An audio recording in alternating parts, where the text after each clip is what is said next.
अध्याय 71 मदहोश कर देने वाली आंखें। जुआन ने पलकें झपकाईं। शायद यह मेरी अच्छी किस्मत थी। ये पूरी तरह से झूठ नहीं था। उसने अपनी अच्छी किस्मत के कारण ही दांव जीते थे, बस उसने अपनी अच्छी किस्मत के पीछे का कारण नहीं बताया था। शुभकामनाएं, बूढ़ी मी ने भौहें चढ़ाते हुए कहा, जो उसके जवाब से स्पष्ट रूप से असंतुष्ट थी। और क्या हो सकता था? मैं सिल्वरहुड कैसीनो के उन अनुभवी डीलरों की नाक के नीचे धोखा कैसे दे सकता था, है ना? जुआन ने जवाब दिया। ओल्ड मी को उन शब्दों में कुछ सच्चाई दिखी। वह जुआन की क्षमताओं की सीमाओं से भली भांति परिचित था, इसलिए उसने इस मामले को यहीं छोड़ देने का फैसला किया। दरवाजे से बाहर निकलते हुए उसने कहा, अगले कुछ दिनों तक, अगर जरूरी न हो तो बाहर मत निकलना। प्लम ब्लॉसम संप्रदाय से तुम्हारे पास 7.5 मिलियन चांदी के सिक्कों का एक नोटिस है। वे तुम्हें इतनी आसानी से नहीं छोड़ेंगे। जुआन के दिल में एक गर्मजोशी का संचार हुआ और उसे आश्चर्य हुआ कि क्या उसने इस बूढ़े व्यक्ति को गलत समझा था।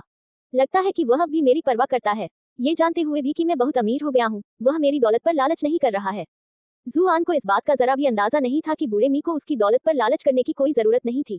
आखिरकार भविष्य में जब वह जुआन के शरीर पर कब्जा कर लेगा तो सारा पैसा उसी का होगा। जैसे ही ओल्ड मी कमरे से बाहर निकली, जुआन ने झटपट दरवाजा बंद कर दिया।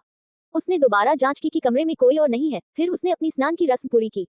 इसके बाद वह लॉटरी निकालने के लिए तैयार था। उसने कीबोर्ड खोला और लॉटरी फंक्शन लोड किया। जैसे ही वह एंटर बटन दबाने की तैयारी कर रहा था, उसने अचानक कुछ मामूली बदलाव देखे।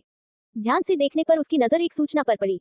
आपने सफलतापूर्वक कुल 100,000 रेज पॉइंट अर्जित कर लिए हैं।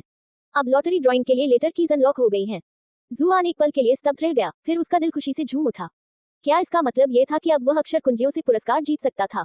उत्तराधिकारी की आनंद की गेंद और जहरीला चुभन पहली नजर में भले ही ट्रोल आइटम लग रहे हों, लेकिन वे बेहद उपयोगी साबित हुए थे। संभवतः कीबोर्ड से मिलने वाले अन्य सभी आइटम भी काफी अच्छे होंगे।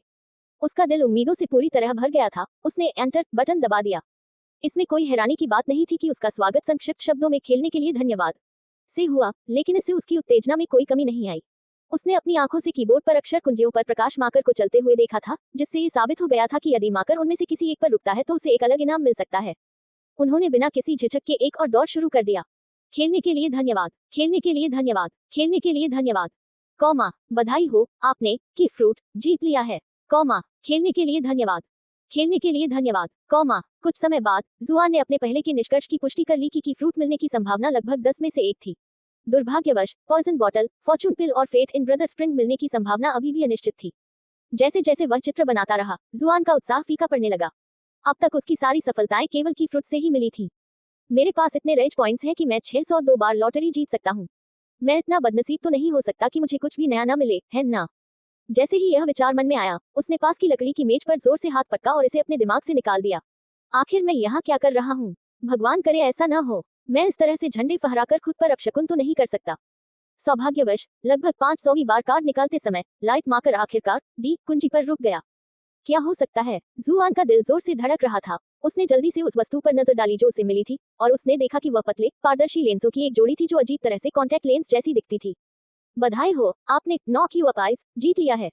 जुआन का चेहरा सिकुड़ गया। कीबोर्ड के साथ अपने पिछले कुछ अनुभवों से जुआन को इसके अजीब नामकरण के तरीके का अंदाजा हो गया था, इसलिए ये सूचना उसके लिए ज्यादा चौंकाने वाली नहीं थी। उसने इसे अनदेखा किया और आइटम के विवरण की ओर बढ़ गया।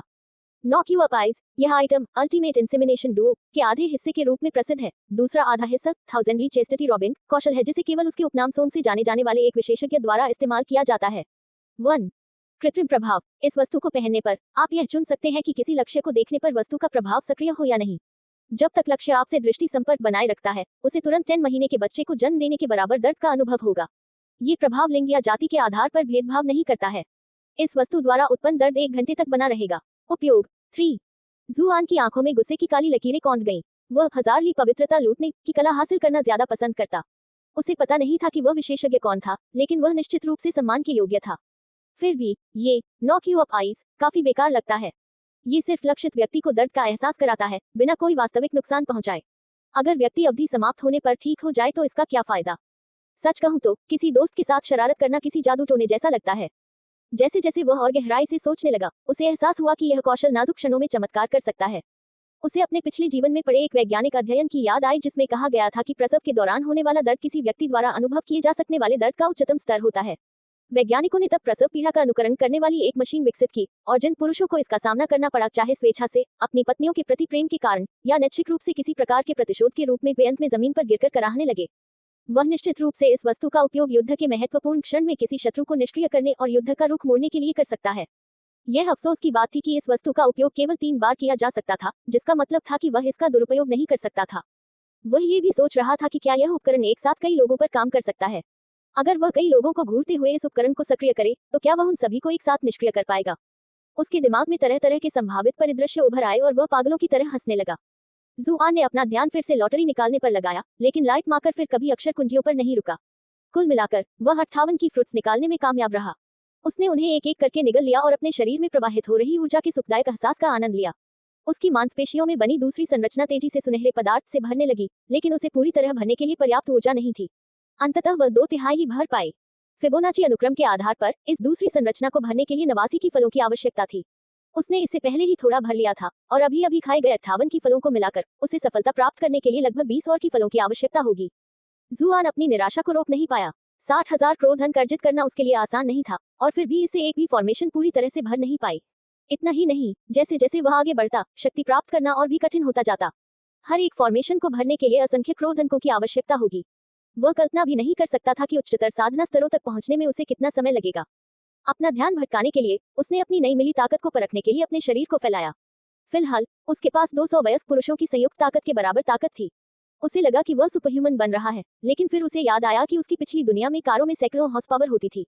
उसकी इस थोड़ी सी ताकत से वह अधिकतम गति से चल रही कार की ताकत का भी मुकाबला नहीं कर सकता था।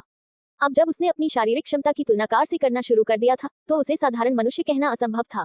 एक बार फिर वह सोचने लगा कि इस दुनिया में उच्च कोटि के साधकों की शक्ति कितनी भयावह हो सकती है।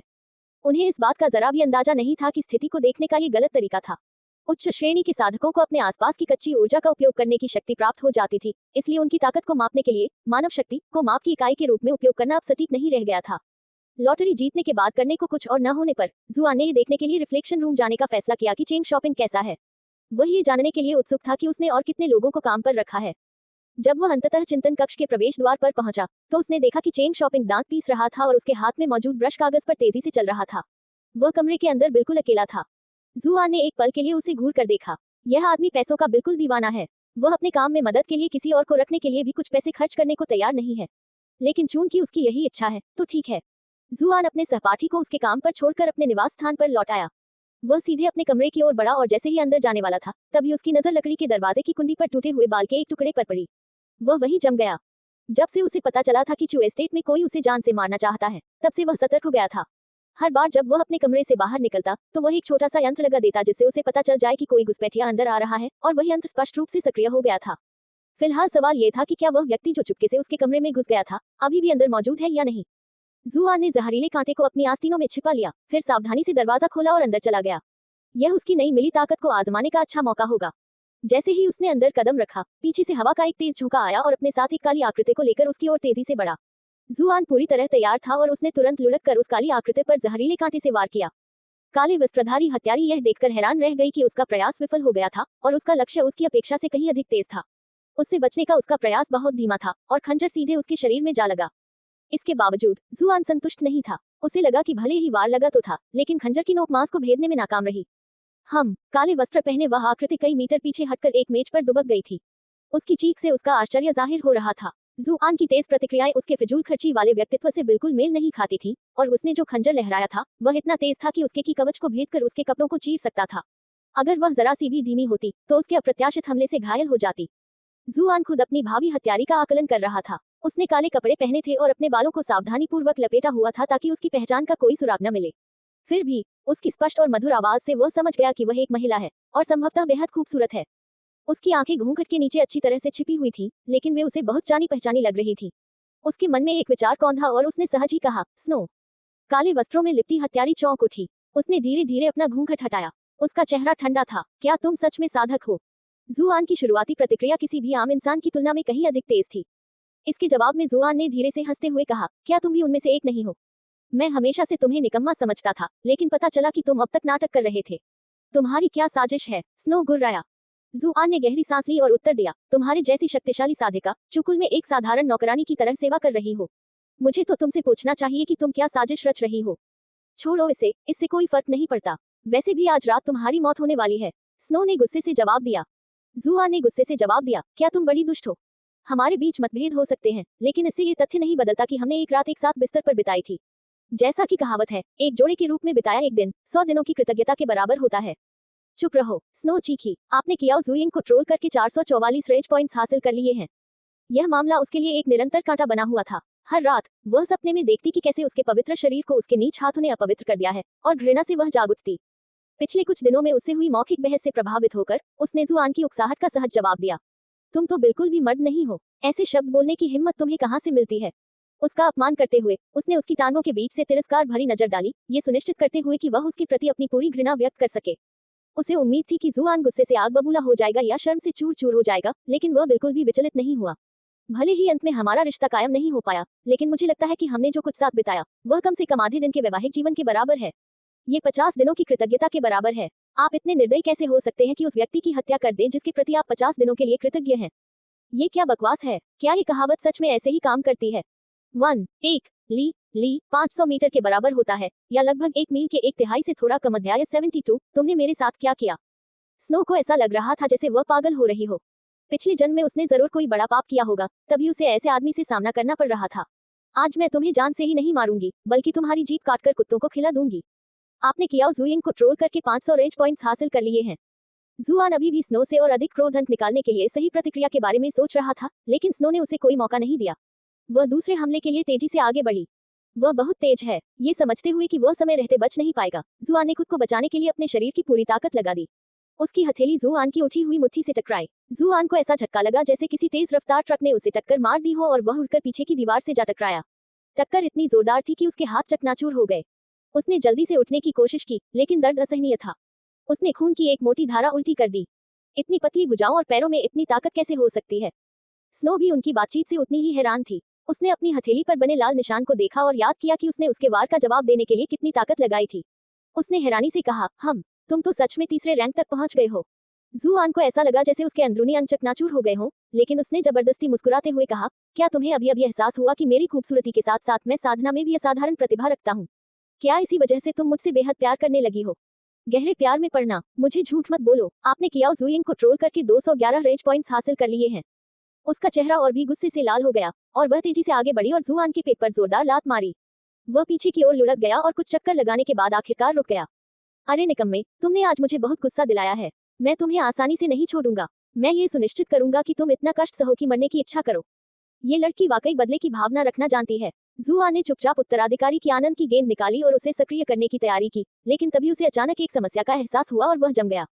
फिलहाल उस पर 7.5 मिलियन चांदी के सिक्कों का भारी भरकम कर्ज था। इसका मतलब था कि ब्राइटन मून शहर में उससे अमीर लोग मुट्ठी भर ही थे। भले ही 7.5 मिलियन चांदी के सिक्के वह तुरंत न ले पाए, फिर भी उसके पास इस समय 1.5 लाख चांदी के सिक्के मौजूद थे।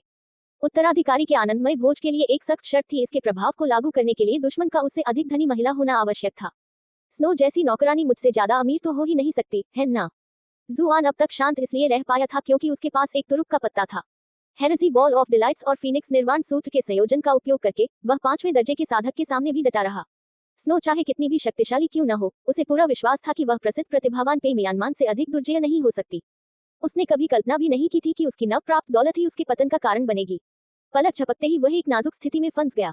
इस संभावना को छोड़ने के लिए अनिच्छुक जुआन ने जोर से पूछा, हे, क्या मैं आपसे एक सवाल पूछ सकती हूँ। आपके पास कितने पैसे हैं। स्नो दंग रह गई। उसने जितने भी विकल्पों के बारे में सोचा था, उनमें से उसने कभी नहीं सोचा था कि जुआन इतना बेतुका सवाल पूछेगी। ये तुम्हारा काम नहीं है। तुम्हें बस इतना जानना है कि तुम्हें मारने के बाद मैं बहुत अमीर हो जाऊंगी। उसके जवाब पर जुआन ने गहरी आह भरी। ऐसा लग रहा था कि उत्तराधिकारी के आनंदमय भोज का उपयोग करना अब संभव नहीं था। ये वस्तु उसका सबसे मजबूत तुरुप का पत्ता थी, और अगर स्थिति स्पष्ट न होती तो वह इसे बर्बाद नहीं कर सकता था। जुआन का दिमाग तेजी से सोचने लगा और वह बचने का रास्ता खोजने की कोशिश करने लगा। तुम मुझे क्यों मारना चाहती हो। उसे उम्मीद थी कि जब तक वह अपनी जीत पर गर्व करने के मूड में है, तब तक वह उसे कुछ जानकारी निकाल लेगा। तुम जैसे नीच और बेशर्म लोग इस दुनिया में जीने के लायक नहीं हो। स्नो ने गुस्से से कहा। आपने कियाओ जुयिंग को ट्रोल करके 99 रेज पॉइंट्स हासिल कर लिए हैं। जुआन दंग रह गया। उसने कभी सोचा भी नहीं था कि स्नो की उससे इतनी गहरी दुश्मनी होगी। क्या मुझ जैसे इतने सुंदर व्यक्ति से इतनी नफरत करना वाकई संभव है। क्या तुम समय बर्बाद करने की कोशिश कर रही हो। ऐसा सपने में भी मत सोचो। स्नो एक बार फिर आक्रामक हो उठी। इस बार उसने जुआन के अंगों को निशाना बनाया और उन्हें फाड़ डालने का इरादा किया। अप्रत्याशित रूप से जुआन ने फुर्ती से पीछे की ओर पलटकर उसके पहले हमले को रोक लिया, जिसके बाद दोनों के बीच कुछ वार हुए। हालांकि जुआन के हर वार से खून बह रहा था, लेकिन जैसे जैसे उसकी चोटें गंभीर होती गईं, वह और भी तेज और ताकतवर होता गया। वास्तव में जुआन लगभग उसकी ताकत के स्तर तक पहुंच रहा था। जुआन जानता था कि यह फीनिक्स निर्वाण सूत्र का प्रभाव था। गंभीर रूप से घायल होने पर वह असाधारण बल लगा सकता था, लेकिन उत्तराधिकारी के आनंद के गोले के बिना, जो उसे जीवित रखता था, उसे नहीं पता था कि कब वह अपनी सीमा पार कर जाएगा और मर जाएगा। जैसे ही उसे अपनी सीमा के करीब पहुंचने का आभास हुआ, उसने ब्रदर स्प्रिंग में विश्वास को बुलाने और उसका उपयोग करने की तैयारी कर ली। क्या तुमने कोई गुप्त कला सीखी है? स्नो ने पूछा। कुछ ऐसी तकनीकें थी जो थोड़े समय के लिए साधक की ताकत को काफी हद तक बढ़ा देती थी, लेकिन उनके साथ अक्सर बेहद नकारात्मक दुष्प्रभाव भी जुड़े होते थे। अगर तुम मुझे बड़े भाई कहोगे, तो मैं तुम्हें ये रहस्य बताने पर विचार करूंगा, जुआन ने हंसते हुए कहा। आपने कियाओ जुयिंग को ट्रोल करके 111 रेज पॉइंट्स हासिल कर लिए हैं।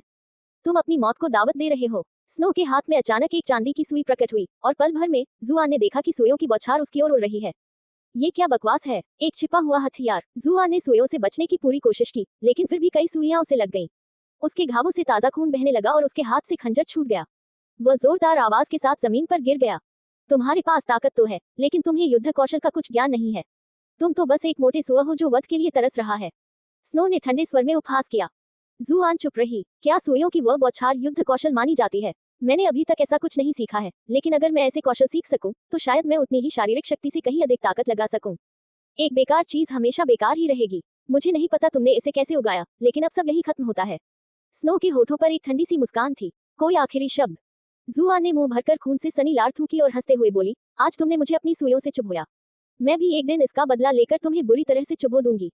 ऐसा तो नहीं है कि तुम सुई का इस्तेमाल कर सकते हो। स्नो के चेहरे से मुस्कान अचानक गायब हो गई, जैसे ही उसे व्यंग्य समझ आया।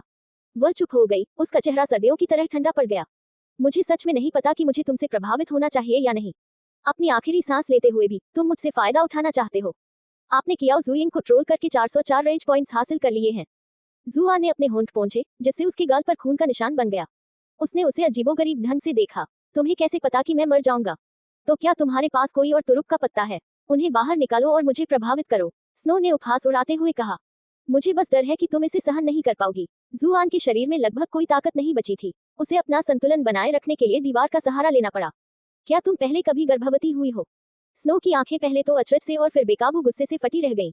तुम ये क्या बकवास कर रहे हो? आपने कियाओ जुयिंग को ट्रोल करके 303 रेंज पॉइंट्स हासिल कर लिए हैं। किसी पुरुष की हिम्मत कैसे हुई उससे ये पूछने की कि क्या वह पहले कभी गर्भवती हुई थी? स्नो ने अपना गुस्सा शांत करने के लिए जुआन की नसें एक एक करके नोच डालने का निश्चय कर लिया। जुआन के होठों पर एक भयावह मुस्कान फैल गई। मैं तुम्हें गर्भवती कर सकती हूँ। स्नो को जुआन के ताने अब बेअसर लगने लगे थे। उसे गुस्सा करने की कोई जरूरत नहीं थी। आखिरकार उस पर गुस्सा करना बेकार था, जो बहुत जल्द मरने वाला था। वह उसके बिल्कुल पास गई और ऊपर से उसे निहारने लगी। प्रॉमिसरी नोट मुझे सौंप दो, और शायद मैं। अपनी बात पूरी करने से पहले ही वह चुप हो गई और अनजाने में अपने पेट को छूने लगी। ये क्या हो रहा है? अचानक मेरा पेट इतना फूला हुआ क्यों लग रहा है? उसने सरसरी तौर पर अपने पेट पर नजर डाली, लेकिन वह अभी भी बिल्कुल सपाट था। बिना किसी चेतावनी के अचानक उसकी पीठ के निचले हिस्से से एक तेज दर्द फैलते हुए उसका शरीर पीछे की ओर झुक गया। तुमने मेरे साथ क्या किया? स्नो घबरा गई। उसने पहले कभी ऐसी अनुभूतियां महसूस नहीं की थी, और उसके साथ जो कुछ भी हो रहा था वह उसकी समझ से परे था। जुआन हल्के से हंसी। क्या मैंने तुमसे नहीं कहा था कि मैं तुम्हें गर्भवती कर सकती हूँ? क्या तुमने मेरी बातों को मजाक समझा? अपनी ताकत से बाजी पलटना उसके लिए सचमुच नामुमकिन था, और उसे नौकीवापाइज का सहारा लेना पड़ा। हालांकि उसे आश्चर्य हुआ कि इससे तुरंत तेज प्रसव पीड़ा नहीं हुई। इसके बजाय ऐसा लगा जैसे इसने पहले गर्भावस्था के लक्षण पैदा कर दिए हों। यह मामूली अंतर एक भीषण लड़ाई में बड़ा अंतर ला सकता था, और उसे भविष्य में इस बात का खास ध्यान रखना होगा। स्नो को इस बात पर यकीन ही नहीं हो रहा था कि वह सचमुच गर्भवती है। गुस्से में आकर उसने जुआन की जान लेने का निश्चय कर लिया, लेकिन तभी उसके पेट में अचानक असहनीय दर्द हुआ। उसने अपनी चीखों को दबाने की पूरी कोशिश की, लेकिन दर्द असहनीय हो गया था। वह उकड़ू बैठ गई और उसे लगा कि वह सिकुड़कर गेंद की तरह लुढ़क जाए। उसने अपने पेट को पकड़ लिया। उसका चेहरा पीला और पसीने से भीगा हुआ था। जुआन ने तुरंत इस मौके का फायदा उठाते हुए उस पर हमला कर दिया। पिछली झटकों के बाद उसकी हालत खराब थी और वह उसे पलटवार करने का मौका नहीं देना चाहता था। वह उसे जमीन पर गिराकर आमने सामने की लड़ाई में उलझाना चाहता था, जहां उसे हराने का अधिक भरोसा था। सदमे में आकर स्नो ने जल्दी से अपना हाथ उठाकर उसे दूर धकेलने की कोशिश की, लेकिन असहनीय दर्द की एक और लहर ने उसे जकड़ लिया, जिससे उसके हाथ अचानक रुक गए। वह जमीन पर पटक दी गई और हमलावर का पूरा भार उस पर आ पड़ा। स्नो घबरा गई जब उसने खुद को जुआन के शरीर के नीचे दबा हुआ पाया। उसने उसके सिर पर वार करके पलटवार करने की कोशिश की, लेकिन पेट में लगातार हो रहे तेज दर्द के कारण वह अपनी पूरी ताकत का इस्तेमाल नहीं कर पा रही थी। जैसे ही उसने हाथ उठाया, जुआन ने उसकी कलाई को जमीन पर जकड़ लिया। उसने जुआन की पकड़ से छूटने की कोशिश की, लेकिन किसी कारणवश जुआन की ताकत उसके बराबर ही लग रही थी, और वह अपनी पूरी ताकत लगाने की स्थिति में नहीं थी।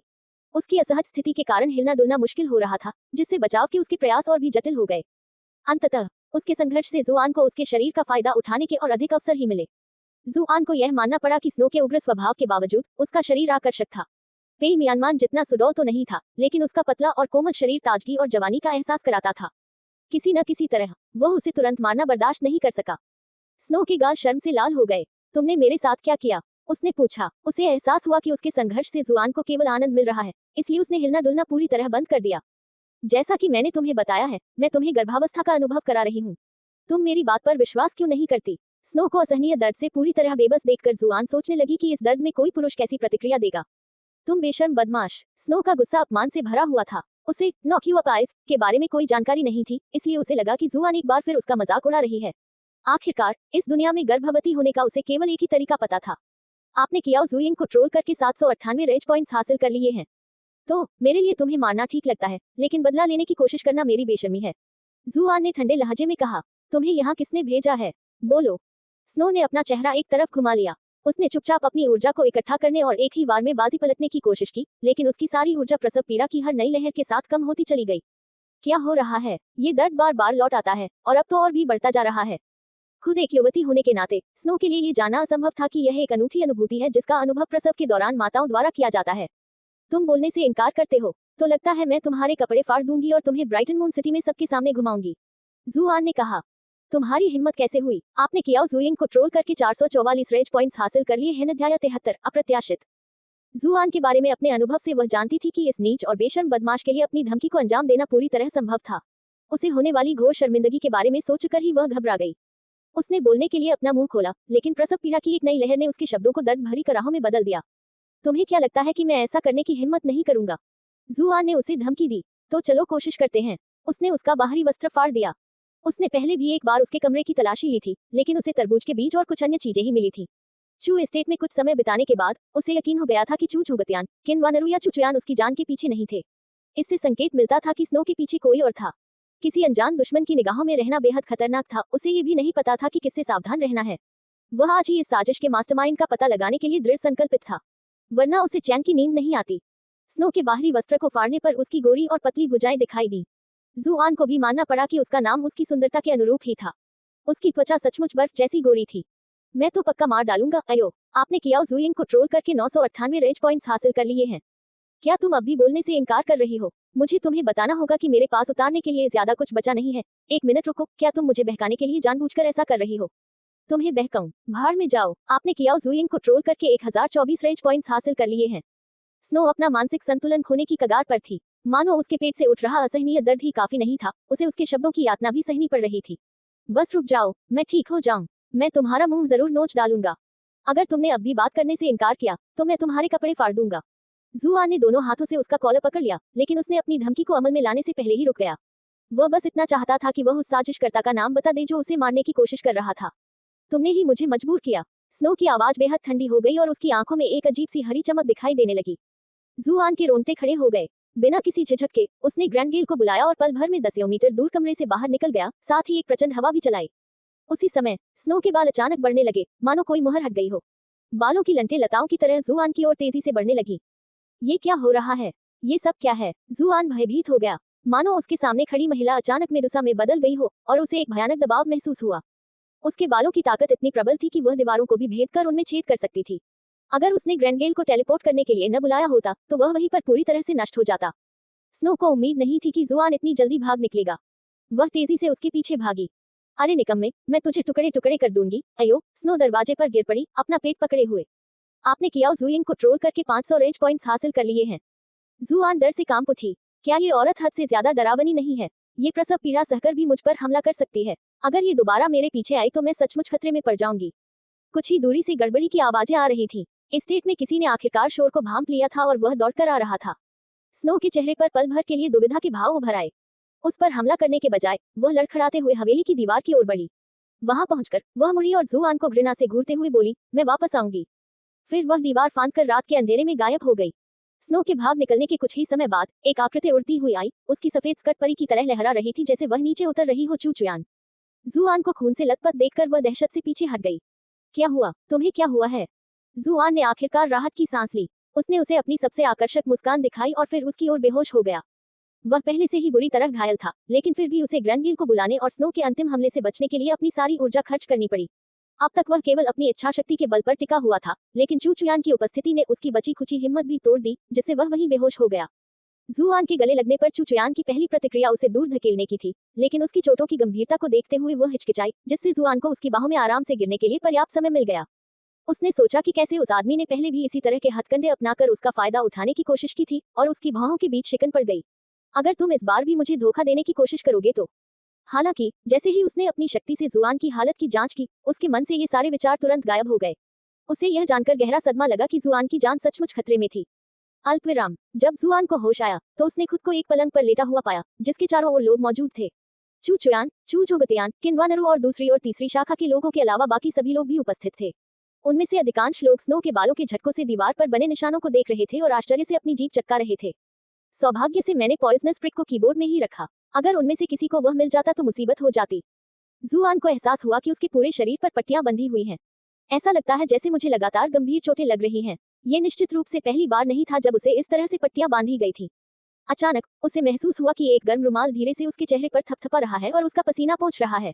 उसने ध्यान केंद्रित करने की कोशिश की और देखा कि चू हुआनझाओ बिस्तर के पास बैठी है और गंभीर चिंता के भाव से उसकी देखभाल कर रही है। जुआन को एक साथ हौसला और दुविधा दोनों महसूस हो रही थी। उसने देखा कि चू चुयान थोड़ी ही दूर खड़ी थी। उसके चेहरे पर एक बेपरवाह भाव था, मानो उसका इस सबसे कोई लेना देना ही न हो। उसके हाव भाव से ऐसा लग रहा था जैसे वह किसी और का पति हो। लेकिन अंततः सबसे ज्यादा परवाह तो उसकी भाभी ही करती थी। चू हुआनझाओ ने देखा कि जुआन ने अपनी आंखें खोल ली हैं और खुशी से चिल्लाया, पिताजी, माताजी, बड़ी बहन, वह जाग गया है। चू झोंकटियन तुरंत उसके पास दौड़ा और पूछा, आप कैसा महसूस कर रहे हैं? जुआन ने चारों ओर देखा और फिर बुदबुदाते हुए कहा, दर्द हो रहा है। चू झोंकटियन ने सहानुभूति जताते हुए सिर हिलाया और आगे कहा, चुयान ने अपनी ऊर्जा का इस्तेमाल करके तुम्हें सहारा दिया, जिससे हमारे चिकित्सक को तुम्हारा इलाज करने और पट्टी बांधने के लिए पर्याप्त समय मिल गया। तुम सचमुच एक पल के लिए गंभीर खतरे में थे। ये सुनकर जुआन थोड़ा हैरान हुआ। उसने चू चुयान की ओर दोबारा देखा, लेकिन उसका चेहरा पहले की तरह भावहीन था। ये बताना नामुमकिन था कि उसी ने उसकी जान बचाई थी, लेकिन फिर भी लगता है मैंने उसे गलत समझा था। किन्वानरू पास आकर बोली, क्या हुआ? तुम इस हालत में कैसे पहुंच गए? स्नो ने पहले मुझे जान से मारने की कोशिश की थी, जुआन ने जवाब दिया। उसे इस बात का अफसोस था कि वह स्नो को उसके मालिक की पहचान बताने के लिए मजबूर नहीं कर सका, लेकिन चू चुयान और उसके माता पिता के साथ हुई बातचीत ने उसे आश्वस्त कर दिया था कि यह संभावना नहीं है कि वह उनमें से कोई हो। इसलिए वह सच्चाई को खुलकर बताने से नहीं डर रहा था। बोलते समय वह अपने आसपास के लोगों की प्रतिक्रियाओं को ध्यान से देख रहा था, इस उम्मीद में कि उसे कुछ पता चल जाए। दुर्भाग्य से उसे कोई भी व्यक्ति विशेष रूप से संदिग्ध नहीं लगा। बर्फ। जुआन के शब्दों ने सबको चौंका दिया और सभी की निगाहें चू चुयान की ओर मुड़ गईं। इस खुलासे से चू हुआनझाओ भी घबरा गया। जीजा जी, मेरी बड़ी बहन भला आपकी जान लेने की कोशिश कैसे कर सकती है? जुआन ने जवाब में अपनी आंखें घुमाई। मुझे पूरा यकीन है कि मैंने तुम्हारी बड़ी बहन की जगह स्नो कह दिया था।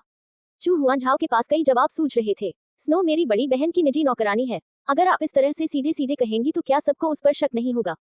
अचानक हुई इस जांच पड़ताल से चू चुयान ने भौहें चढ़ा ली। मैंने स्नो को काफी समय से नहीं देखा है।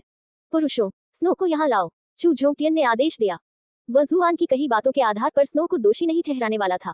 आखिर स्नो उसकी बेटी की निजी नौकरानी थी। इस मामले की ठीक से जांच करना जरूरी था। कुछ ही देर में नौकर खबर लेकर लौटे। स्नो इस समय जागीर में नहीं है, हम उसे कहीं भी नहीं ढूंढ पा रहे हैं। चू झोंकटियन का चेहरा गुस्से से लाल हो गया। ऐसा लग रहा था कि स्नो पकड़े जाने के बाद भी जागीर से भागने में कामयाब हो गया था। किन्वानरू बिस्तर के किनारे बैठ गई। थोड़ी देर पहले क्या हुआ था? हमें विस्तार से बताओ। उसकी रेशमी पोशाक उसकी कमर और नितंबों के कोमल उभारों पर लहरा रही थी, जिससे दूसरी शाखा के नेता चू तिशेन की निगाहें उस पर टिक गईं। जुआन ने स्नो के साथ अपनी मुठभेड़ का संक्षिप्त विवरण दिया, हालांकि उन्होंने बुद्धिमानी से अपनी क्षमताओं को छिपाना चुना। कहानी सुनकर किन्वानरू के माथे पर शिकन और गहरी हो गई। चू तिशेंग ने कहा, ये सब बकवास लगता है। अगर स्नो सच में तुम्हें मारना चाहती थी तो तुम जैसी मामूली सी लड़की, मेरा मतलब है तुम उसका सामना कैसे कर सकती थी? जुआन ने उसे गौर से देखा। उसे आश्चर्य हुआ कि क्या चू तिशेंग ही स्नो को नियंत्रित कर रहा है। हालांकि अगर ऐसा सच में था तो ऐसे समय में स्नो का पक्ष लेना उसकी मूर्खता थी। चू हुआनझाओ आगे बढ़ा और जुआन की ओर से बोला, मेरे बहनोई आपकी सोच से कहीं अधिक शक्तिशाली हैं। उन्होंने मेरे विलाप कोड़े के कई वार सहे, फिर भी एक शब्द भी नहीं बोला, और आज सुबह अकादमी में उन्होंने तीसरे और पांचवें दर्जे के साधकों के एक समूह को भी पराजित किया। कमरे में मौजूद किसी को भी उसकी बातों पर यकीन नहीं हुआ। ये सरासर बेतुका था। जुआन का तीसरे दर्जे के साधकों के सामने डटकर खड़े रहना एक बात थी, लेकिन उसने पांचवें दर्जे के साधकों को भी अपने साथ मिला लिया था। तीसरी शाखा के नेता चू योइपो जोर से हंस पड़े। छोटे झाओ, तुम तो हद से ज्यादा दयालु हो रहे हो। भला उसमें पांचवी श्रेणी के साधक से निपटने की ताकत कैसे हो सकती है? क्या कोई इस बात पर यकीन भी करेगा? चू तिशेंग ने सहमति में सिर हिलाया। बिल्कुल, मैं देख रहा हूँ कि तुम इतने समय से जुआन का पक्ष ले रहे हो। मुझे लगता है कि तुम्हें उससे उचित दूरी बनाए रखनी चाहिए ताकि कोई अफवाह न फैले। ये विशेष रूप से महत्वपूर्ण है क्योंकि तुम दोनों ने उसकी शादी की रात एक ही बिस्तर पर सोए थे। किन वानरों ने तुरंत चू तिशेंग को घूरते हुए गरज कर कहा, अपनी जबान संभालो। क्या ये शब्द किसी बड़े बुजुर्ग के मुंह से निकलने चाहिए? वह अभी छोटी है और वह तो सिर्फ परिवार की सदस्य होने के नाते जुआन के लिए बोल रही है। अपनी गंदी सोच से उसके शब्दों को तोड़ मरोड़ कर पेश करने की कोशिश मत करो। चू तिशेंग ने गुस्से में अपना सिर दूसरी तरफ घुमा लिया, शर्म से उसके गाल लाल हो गए। मैं तो बस चू वंश की प्रतिष्ठा को लेकर चिंतित था। हालांकि किन वानरों को चू तिशेंग की बातें बिल्कुल पसंद नहीं थी, फिर भी उसे यह मानना पड़ा कि उसकी बातों में कुछ सच्चाई थी। उसकी दूसरी बेटी पिछले कुछ दिनों में जुआन के बहुत करीब आ गई थी। वह उससे प्यार तो कर ही नहीं सकती थी, है ना? उसने इस विचार को आते ही तुरंत खारिज कर दिया। भला ऐसा कैसे हो सकता है? जुआन में तो एक भी ऐसी खूबी नहीं है जिससे वह किसी स्त्री का दिल जीत सके। भला हुआनझाओ उस पर कैसे मोहित हो सकती है? किन वानरू जानती थी कि उसकी दूसरी बेटी बहुत चंचल थी, इसलिए जुआन की शरारतें शायद उसे दिलचस्प लगती थी। आखिरकार चू हुआनझाओ को चू एस्टेट में सालों से खेलने के लिए कोई साथी नहीं मिला था। किन वानरू को इस बात पर संदेह था कि उन दोनों के बीच कभी कोई गंभीर रिश्ता बनेगा, फिर भी उसने अपनी दूसरी बेटी से इस बारे में बात करने के लिए समय निकालने का निश्चय किया। शायद बेहतर यही होगा कि वे एक दूसरे से कुछ दूरी बनाए रखें। इसी बीच चू जोंगटियन दीवारों पर बने निशानों की जांच कर रहा था। जुआन के पहले के विवरण के आधार पर स्नो 5वीं श्रेणी का लकड़ी तत्व साधक होना चाहिए, उसने गहरी आवाज में कहा। लकड़ी का तत्व। जुएन को याद आया कि स्नो के बालों ने कमरे में किस तरह तबाही मचाई थी। एक पल के लिए तो वह मेडुसा का अवतार लग रही थी। 5वां स्थान। चू जोंगटियन के इस बयान ने भारी हंगामा खड़ा कर दिया। उनमें से किसी ने भी यह कल्पना नहीं की होगी कि आज्ञाकारी छोटी बच्ची, जिसे अक्सर खरबूजे के बीज खाते हुए पकड़ा जाता था, वास्तव में 5वीं श्रेणी की कृषक थी। अध्याय 74। मुझे गरीब बनना होगा। अगर 5वीं श्रेणी का साधक उसे मारना चाहता था, तो वह अभी भी जीवित कैसे हो सकता है? चू तिशेंग ने तिरस्कार पूर्वक टिप्पणी की। कमरे में मौजूद सभी लोगों ने यही सवाल पूछा। सबकी निगाहें खुद पर टिकी देखकर जुआन ने धीरे से जवाब दिया। बीच रास्ते में ही अचानक उसके पेट में तेज दर्द होने लगा, वरना मैं सचमुच मर गया होता। दर्द हो रहा है। सभी लोग स्तब्ध रह गए। उन्होंने ऐसे बचकाने बहाने की उम्मीद नहीं की थी। 5वीं श्रेणी के साधक का युद्ध के बीच पेट दर्द का शिकार हो जाना और एक साधारण मनुष्य को मारने में विफल हो जाना, नहीं बल्कि एक साधारण मनुष्य से भी कमजोर प्राणी को, बिल्कुल अकल्पनीय था। चू चुयान को छोड़कर बाकी सबके चेहरों पर संदेह के भाव थे। मुझे नहीं लगता कि वह झूठ बोल रहा है। कबीले के बाकी सदस्य उसे ऐसे देख रहे थे मानो उसने अपना दिमाग खो दिया हो। किन वानरों ने भौहें चढ़ाते हुए सोचा कि क्या उसकी बेटी जुआन के लिए इसलिए बोल रही है क्योंकि वह उनकी शादी को लेकर चिंतित है। कुछ समय पहले मुझे एहसास हुआ कि स्नो के साथ कुछ गड़बड़ है। उसने इसे अच्छी तरह छिपाया, लेकिन हमारे साथ बिताए गए इतने समय के बाद ये लाजमी था कि वह कभी कभार कुछ बातें बता ही देती। मैंने इसे गुप्त रखा ताकि मैं पता लगा सकूं कि उसे कौन निर्देशित कर रहा था। उसके शब्द धीमे और संयमित थे, लेकिन उसका शांत और संयमित व्यवहार उस समय की स्थिति के लिए उपयुक्त प्रतीत हो रहा था। उसने आगे कहा, हालांकि मुझे समझ नहीं आता कि वह तुम्हारे साथ ऐसा क्यों करेगी। उसने जुआन की ओर प्रश्नवाचक दृष्टि डाली। मुझे भी समझ नहीं आ रहा, जुआन ने मासूमियत से जवाब दिया। अगर मुझे पता होता कि वह तुम्हारे लिए काम नहीं कर रही थी, तो मैं उसे शुरू से ही बेनकाब कर देती। तब मुझे इतने लंबे समय तक उसके आसपास इतना घबराया हुआ महसूस नहीं करना पड़ता। उसके शब्दों ने वहां मौजूद लोगों को चौंका दिया, लेकिन जुआन की कहानी के बारे में उनके संदेह भी दूर कर दिए। वे इस बात से हैरान थे कि स्नो ने अपनी पहचान कितनी कुशलता से छिपाई थी, और वे इस बात को लेकर असमंजस में थे कि इसके पीछे का मास्टरमाइंड कौन हो सकता है। चू जोंगटियन ने खासकर कमरे में मची हलचल को शांत किया और फिर जुआन की ओर मुड़े। पहले आपको अपनी चोटों से उबरना चाहिए। मैं आपकी सुरक्षा के लिए कुछ निजी गार्ड तैनात करूंगा। हम ऐसी घटना दोबारा नहीं होने दे सकते। निजी सुरक्षा कर्मी, वे कितने निजी होंगे? जुआन का मन अनायास ही उन खूबसूरत अंगरक्षकों की ओर चला गया जिन्हें उसने अपने पिछले जीवन में नाटकों में देखा था। चू जोंगटियन ने शांत भाव से दरवाजे पर सावधान मुद्रा में खड़े हटे कट्टे आदमियों की ओर इशारा किया, जिससे जुआन के मन में बनी सारी अवास्तविक धारणाएं चकनाचूर हो गईं। उन्होंने जुआन को कुछ सांत्वना भरे शब्द कहे और फिर दूसरों को अपने साथ कमरे से बाहर जाने का इशारा किया ताकि जुआन आराम कर सके। चू हुआनझाओ वहीं रुकी रही, जाने को उसका मन नहीं था। वह कैसीनो में जीती हुई रकम को लेकर जुआन से लगातार सवाल कर रही थी और इस बात से नाराज थी कि इतने मजेदार मौके पर वह उसे अपने साथ नहीं लाया। किन वानरू कमरे से बाहर निकल चुकी थी, लेकिन तभी उसने देखा कि उसकी दूसरी बेटी वहां मौजूद नहीं है। वह वापस मुड़ी और देखा कि चू हुआनझाओ जुआन के साथ दोस्ताना व्यवहार कर रही है। उसका चेहरा फिर से लाल हो गया और वह चिल्लाए, हुआनझाओ चलो। आपने किन वानरू को ट्रोल करके 3 रेंज पॉइंट्स हासिल कर लिए हैं। 3 जुआन अपनी सास के गुस्सेल स्वभाव को देखकर हैरान था। क्या आपको डर है कि मैं आपकी दूसरी बेटी को भी चुरा लूंगा? आपको इतनी चिंता क्यों है? क्या इसलिए कि मैं बहुत सुंदर हूँ? माँ के आग्रह पर चू हुआनझाओ अनिच्छा से पलंग के पास से उठी। चू चुयान सबसे आखिर में निकली, उसके चेहरे पर उदासी छाई हुई थी। सबके चले जाने के बाद जुआन ने अपने द्वारा अर्जित किए गए रेंज पॉइंट्स पर एक नजर डाली। 6929। जाहिर है उनमें से अधिकांश स्नो से प्राप्त हुए थे।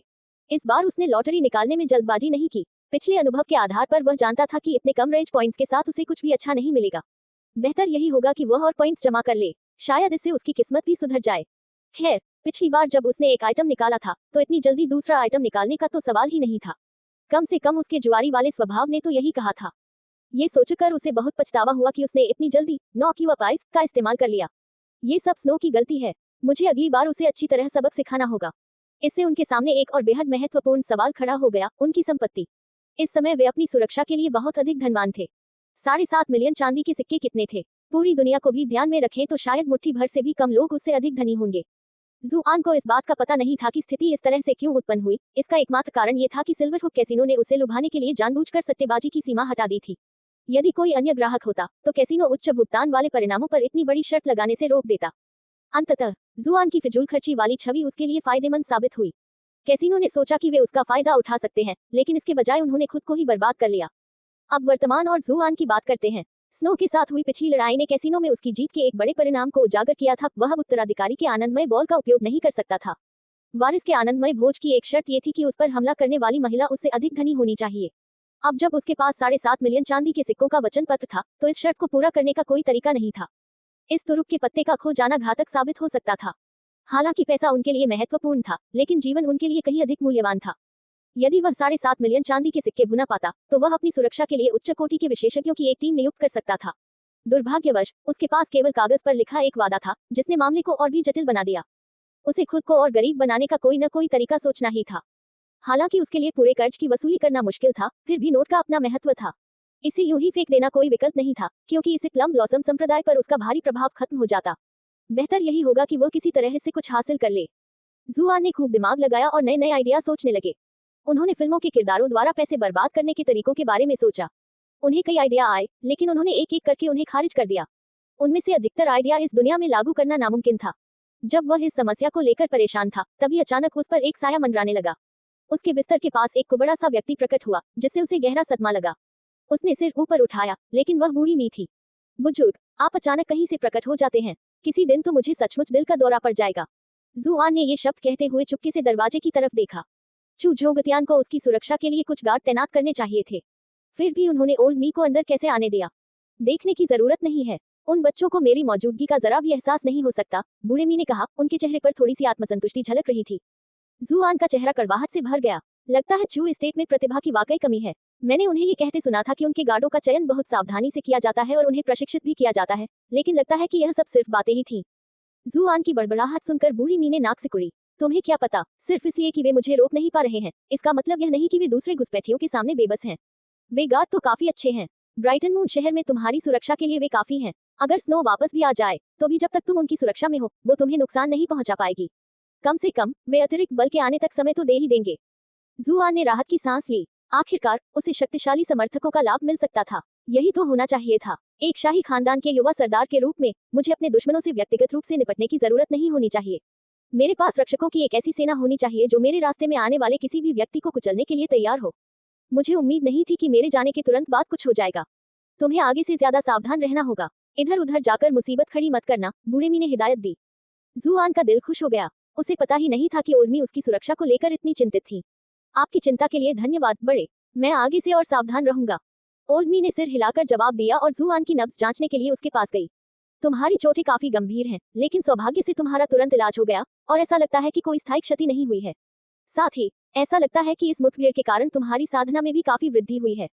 जुआन ने पहले अपनी स्थिति का जायजा नहीं लिया था। जल्दी से देखने पर पता चला कि दूसरी संरचना पूरी तरह भर चुकी थी और तीसरी संरचना लगभग 1/3 भरी हुई थी। वह तीसरे रैंक के तीसरे चरण तक पहुंच चुका था। दूसरी संरचना को 2/3 भरने के लिए ही उसे 58 की फल खाने पड़े और तीसरी संरचना के लिए तो और भी अधिक की आवश्यकता होगी, ठीक कहे तो 144। ये लगभग 150,000 क्रोध अंकों के बराबर था।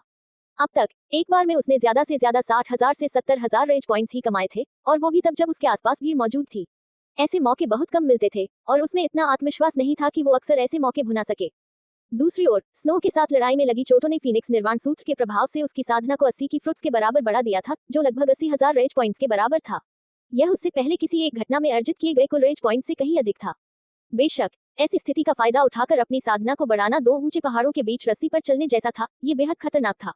एक पल की लापरवाही ही उसके लिए मौत का कारण बन सकती थी। यह असल जिंदगी थी, कोई वीडियो गेम नहीं। अगर कुछ गड़बड़ हो जाए तो वह सेव पॉइंट सेट करके दोबारा शुरू नहीं कर सकता था। अपनी साधना को बढ़ाने के लिए फीनिक्स निर्वाण सूत्र पर भरोसा करना मुसीबत मोल लेना था। कम से कम वह ऐसा तभी करेगा जब वह सचमुच मजबूर हो। कमरे से निकलने से पहले बूढ़े मी ने जुआन को कुछ और निर्देश दिए। हैरानी की बात यह थी कि इतनी देर तक जुआन की नजर उस कमजोर बूढ़े पर टिकी रही, फिर भी उसे समझ नहीं आ रहा था कि वह कमरे से बाहर कैसे निकला। बूढ़े मी को एक अथाह विशेषज्ञ मानना उसका सही था। जुआन एक बार फिर कमरे में अकेला रह गया। उसने अपना पूरा ध्यान इस बात पर केंद्रित कर लिया कि वह अभी अभी अर्जित धन को कैसे बर्बाद करे। अल्पविराम। इसी बीच कुछ ही दूर एक आंगन में रात में चाय के कप की जमीन पर गिरने और टूटने की आवाज से सन्नाटा छा गया। एक खूबसूरत लड़की अपने बिस्तर पर बेचैनी से करवटें बदल रही थी, कंबल को कसकर पकड़े हुए। उसके बाल पसीने से भीगे हुए थे और उसका मासूम चेहरा दर्द से सिकुड़ा हुआ था। जुआन, मैं कसम खाती हूँ कि चाहे मेरी जान ही क्यों न चली जाए, मैं तुम्हारी जान ले लूंगी। यह महिला कोई और नहीं बल्कि स्नो थी। चू एस्टेट में अपने कमरों में लौटने की उसकी हिम्मत नहीं हुई। वह जानती थी कि उसके कार्यों से चू कबीले के सदस्य चिंतित हो गए हैं और उसके पेट में असहनीय दर्द हो रहा था। इसके बजाय वह पहले से तैयार किए गए एक आवास में भाग गई। उसे पूरा भरोसा था कि हत्या की योजना आसानी से पूरी हो जाएगी, लेकिन किसी तरह उस कमीने ने उसे मात दे दी। उस बदमाश ने मुझ पर कौन सा जादू किया था कि मुझे इतना असहनीय दर्द सहना पड़ रहा है। उसे आधा अधूरा शक था कि उसे अनजाने में कोई अंदरूनी चोट लग गई है। यह मानना मुश्किल था कि जुआन में ऐसा कुछ करने की क्षमता है। असली कारण चाहे जो भी हो, सच्चाई यही थी कि वह असफल हो गई थी, और यह मानना सुरक्षित था कि चू कबीले में जासूस के रूप में उसकी पहचान उजागर हो चुकी थी। उसने चू कबीले में घुसपैठ करने के लिए अथक प्रयास किया था, लेकिन एक छोटी सी चींटी की वजह से वह अपने मिशन में नाकाम रही। इस घटनाक्रम से उसकी निराशा इतनी बढ़ गई कि वह पागलपन की कगार पर पहुंच गई। ऐसा लगा मानो अनंत काल बीत गया हो, लेकिन फिर अचानक असहनीय दर्द गायब हो गया। ये धीरे धीरे कम नहीं हुआ, बल्कि पल भर में गायब हो गया। अभी कुछ ही पल पहले स्नो दर्द से तड़प रही थी, लेकिन अगले ही पल चमत्कारिक रूप से उसका दर्द गायब हो गया। पहले तो उसे लगा कि यह महज एक मतिभ्रम है, लेकिन जब कुछ समय बाद दर्द वापस नहीं आया, तो आखिरकार उसके मन को शांति मिली। तो आखिर ये सब क्या था? स्नो बिस्तर से उठी और अपने चेहरे से टपकते पसीने को पोंछा। वह बेहद थकी हुई महसूस कर रही थी और उसके कपड़े पूरी तरह भीग चुके थे। उसने झटपट नए कपड़े उठाए और पहन लिए। उसने खुद को याद दिलाया कि उसे डॉक्टर से पूरी जांच करवानी है, कहीं उसे कोई अजीब बीमारी तो नहीं हो गई है। लेकिन इस समय उसे कुछ और जरूरी काम निपटाना था। कपड़े बदलने के बाद वह जल्दी से घर से निकल गई। प्लम ब्लॉसम संप्रदाय के मुख्यालय में स्नो की कहानी सुनकर मेई चाओफेन की आंखें आश्चर्य से चौड़ी हो गईं। क्या आपके व्यक्तिगत प्रयास के बावजूद हत्या का प्रयास विफल रहा? अध्याय 75 उपचार। स्नो का चेहरा लाल हो गया। जुआन जैसे काबिल व्यक्ति से निपटने में नाकाम रहना बेहद शर्मनाक था।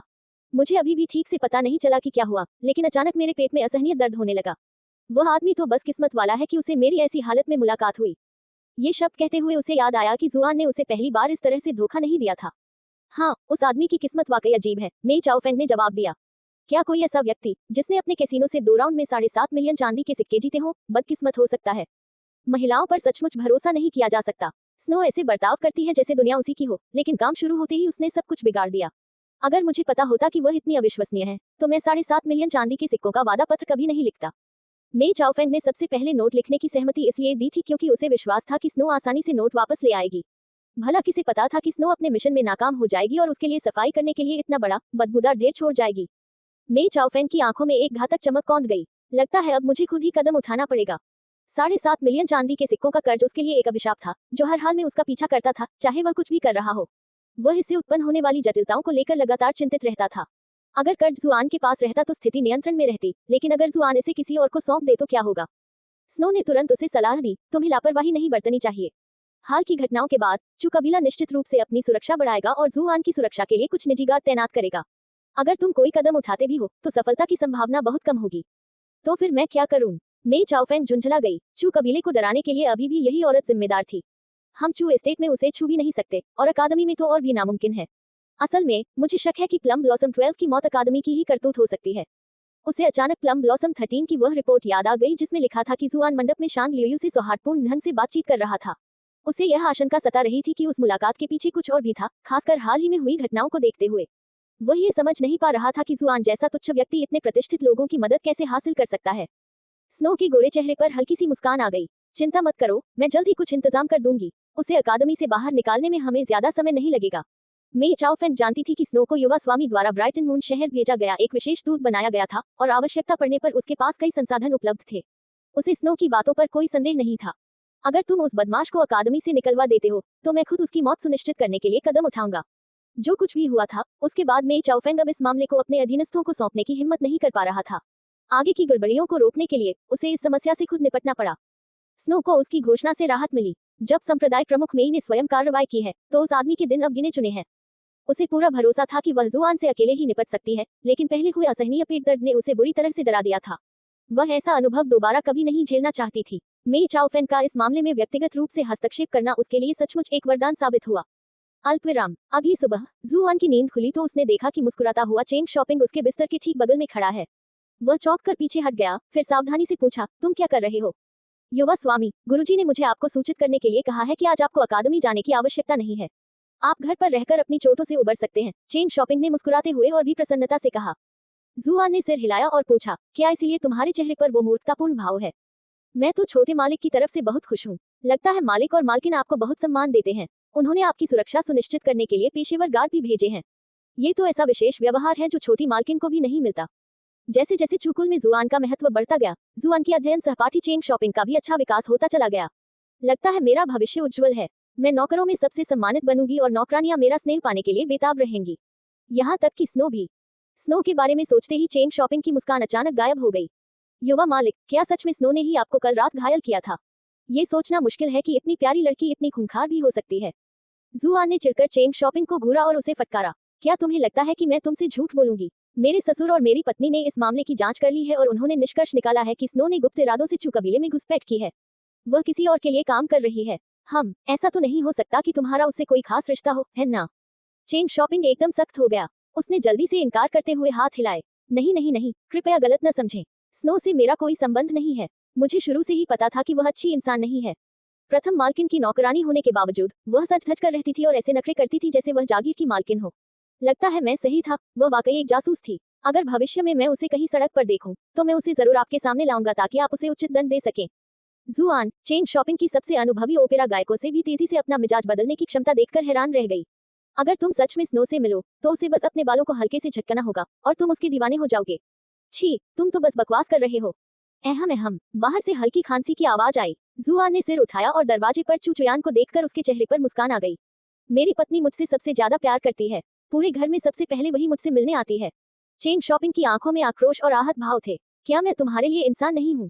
जाहिर है वह प्रथम महिला के बराबर होने का साहस नहीं कर सकता था, इसलिए वह जल्दी से एक तरफ हट गया और चुचुयान को अंदर आने के लिए आमंत्रित किया। प्रथम महिला, कृपया। चुचुयान उन दोनों को घूर रही थी। उसके चेहरे पर एक जटिल भाव था। उसने उन दोनों के बीच की बातचीत साफ साफ सुन ली थी। एक जैसे स्वभाव वाले लोग एक साथ ही रहते हैं। वह कमरे में दाखिल नहीं हुई, बल्कि वहीं से बोली, थोड़ी देर में दिव्य चिकित्सक जी आपका इलाज करने आएंगे। वे थोड़े संकी स्वभाव के हैं, इसलिए मैं आपको चेतावनी देने आई हूँ कि उनके सामने संयम बरतना। ध्यान रखना कि आप अपने शब्दों से उन्हें नाराज न करें। उनके साथ बिताए समय से उसने ये निष्कर्ष निकाला था कि जुआन पूरी तरह से उपद्रवी था। ऐसा लगता था मानो उसकी कड़वी बातें सिर्फ अपने आसपास के लोगों को गुस्सा दिलाने के लिए ही होती थी। अगर कोई और होता तो उसे कोई फर्क नहीं पड़ता, लेकिन दिव्य चिकित्सक जी कोई साधारण व्यक्ति नहीं थे। उसे डर था कि जुआन दिव्य चिकित्सक जी के सामने हंगामा खड़ा कर देगा, इसलिए वह उन्हें सलाह देने आई थी। दिव्य चिकित्सक जी, ये तो बहुत बढ़िया है। जुआन एक पल के लिए स्तब्ध रह गया, फिर खुशी से झूम उठा। उसने सोचा था कि वह चुपके से बाहर जाकर दिव्य चिकित्सक जी से मिलेगा, ताकि पता चल सके कि छोटे जुआन के इलाज की तैयारियां कैसी चल रही हैं। लेकिन उसके साथ तैनात निजी अंगरक्षक हर मायने में निजी थे। उनसे पीछा छुड़ाना नामुमकिन था और उसके पास चू एस्टेट छोड़ने का कोई वैध बहाना भी नहीं था। जैसे जैसे उनकी हताशा बढ़ती गई, चू कबीले ने वास्तव में उनके लिए दिव्य चिकित्सक जी को आमंत्रित कर लिया था। चुचुयान का मुंह थोड़ा खुला रह गया, फिर उसने सिर हिलाया। अरे, मैं तो लगभग भूल ही गई थी कि आप जी शियाओक्सी को जानती हैं। तो फिर कोई समस्या नहीं होनी चाहिए। उसे अकादमी में घटी घटनाओं के बारे में पहले ही पता चल चुका था। हनी, जी शियाओक्सी और मैं सिर्फ दोस्त हैं। हमारे बीच कुछ भी नहीं चल रहा है। आप मुझे ये सब क्यों समझा रहे हैं? चुचुयान अचंभित थी। शर्माने की कोई जरूरत नहीं है, जुआ ने हंसते हुए कहा। मुझ जैसा अद्भुत पुरुष जहां भी जाए, महिलाओं का ध्यान आकर्षित करेगा ही। लेकिन जलन करने की कोई जरूरत नहीं है। मैं कसम खाता हूँ कि मैं सिर्फ तुम्हें ही पसंद करता हूँ। मैं तुम्हें कभी निराश नहीं करूंगा। चुचुयान उसे निशब्द होकर देखती रही और चेंग शॉपिंग के चेहरे पर भी वही भाव थे। वैसे प्रिय, क्या तुमने ही विशेष रूप से दिव्य चिकित्सक जी को मेरी देखभाल के लिए बुलाया था? आह, मेरी पत्नी सचमुच सबसे अच्छी है। जुआन पास आया और मौका पाकर उसके हाथ थाम लिए। चुचुयान गुस्से से लाल चेहरे के साथ कमरे से बाहर निकल गई। मुझे इस आदमी के कमरे में बिल्कुल नहीं आना चाहिए था। चेंग शॉपिंग ने जुआन को घूर कर देखा, उसकी आंखों में एक जटिल भाव था। अंत में उसने बुदबुदाते हुए कहा, युवा स्वामी, अब मुझे समझ में आया कि आप प्रथम कुमारी से विवाह करने में कैसे सफल हुए। क्या ये कोई सवाल भी है? ये सब मेरी आकर्षक सूरत की वजह से है, जुआन ने घमंड से कहा। चेंग शॉपिंग ने सिर हिलाया। नहीं, ऐसा इसलिए है क्योंकि तुम बेपरवाह हो। जुआन की आंखें तेजी से सिकुड़ गईं। ओह, क्या तुमने परिवार के नियमों की नकल करना पूरा कर लिया है? चेंग शॉपिंग ने तुरंत अपना साहस खो दिया। उसने चापलूसी भरी मुस्कान के साथ जवाब दिया, हाँ, अभी नहीं, मैं अभी भी छुट्टी पर हूँ। ब्रेक, बकवास, जल्दी करो और इनकी नकल पूरी करो। जुआन चिल्लाए, मैंने तुम्हें पैसे दे दिए हैं। कंजूसी करना तुमने ही चुना है और किसी को काम पर नहीं रखा।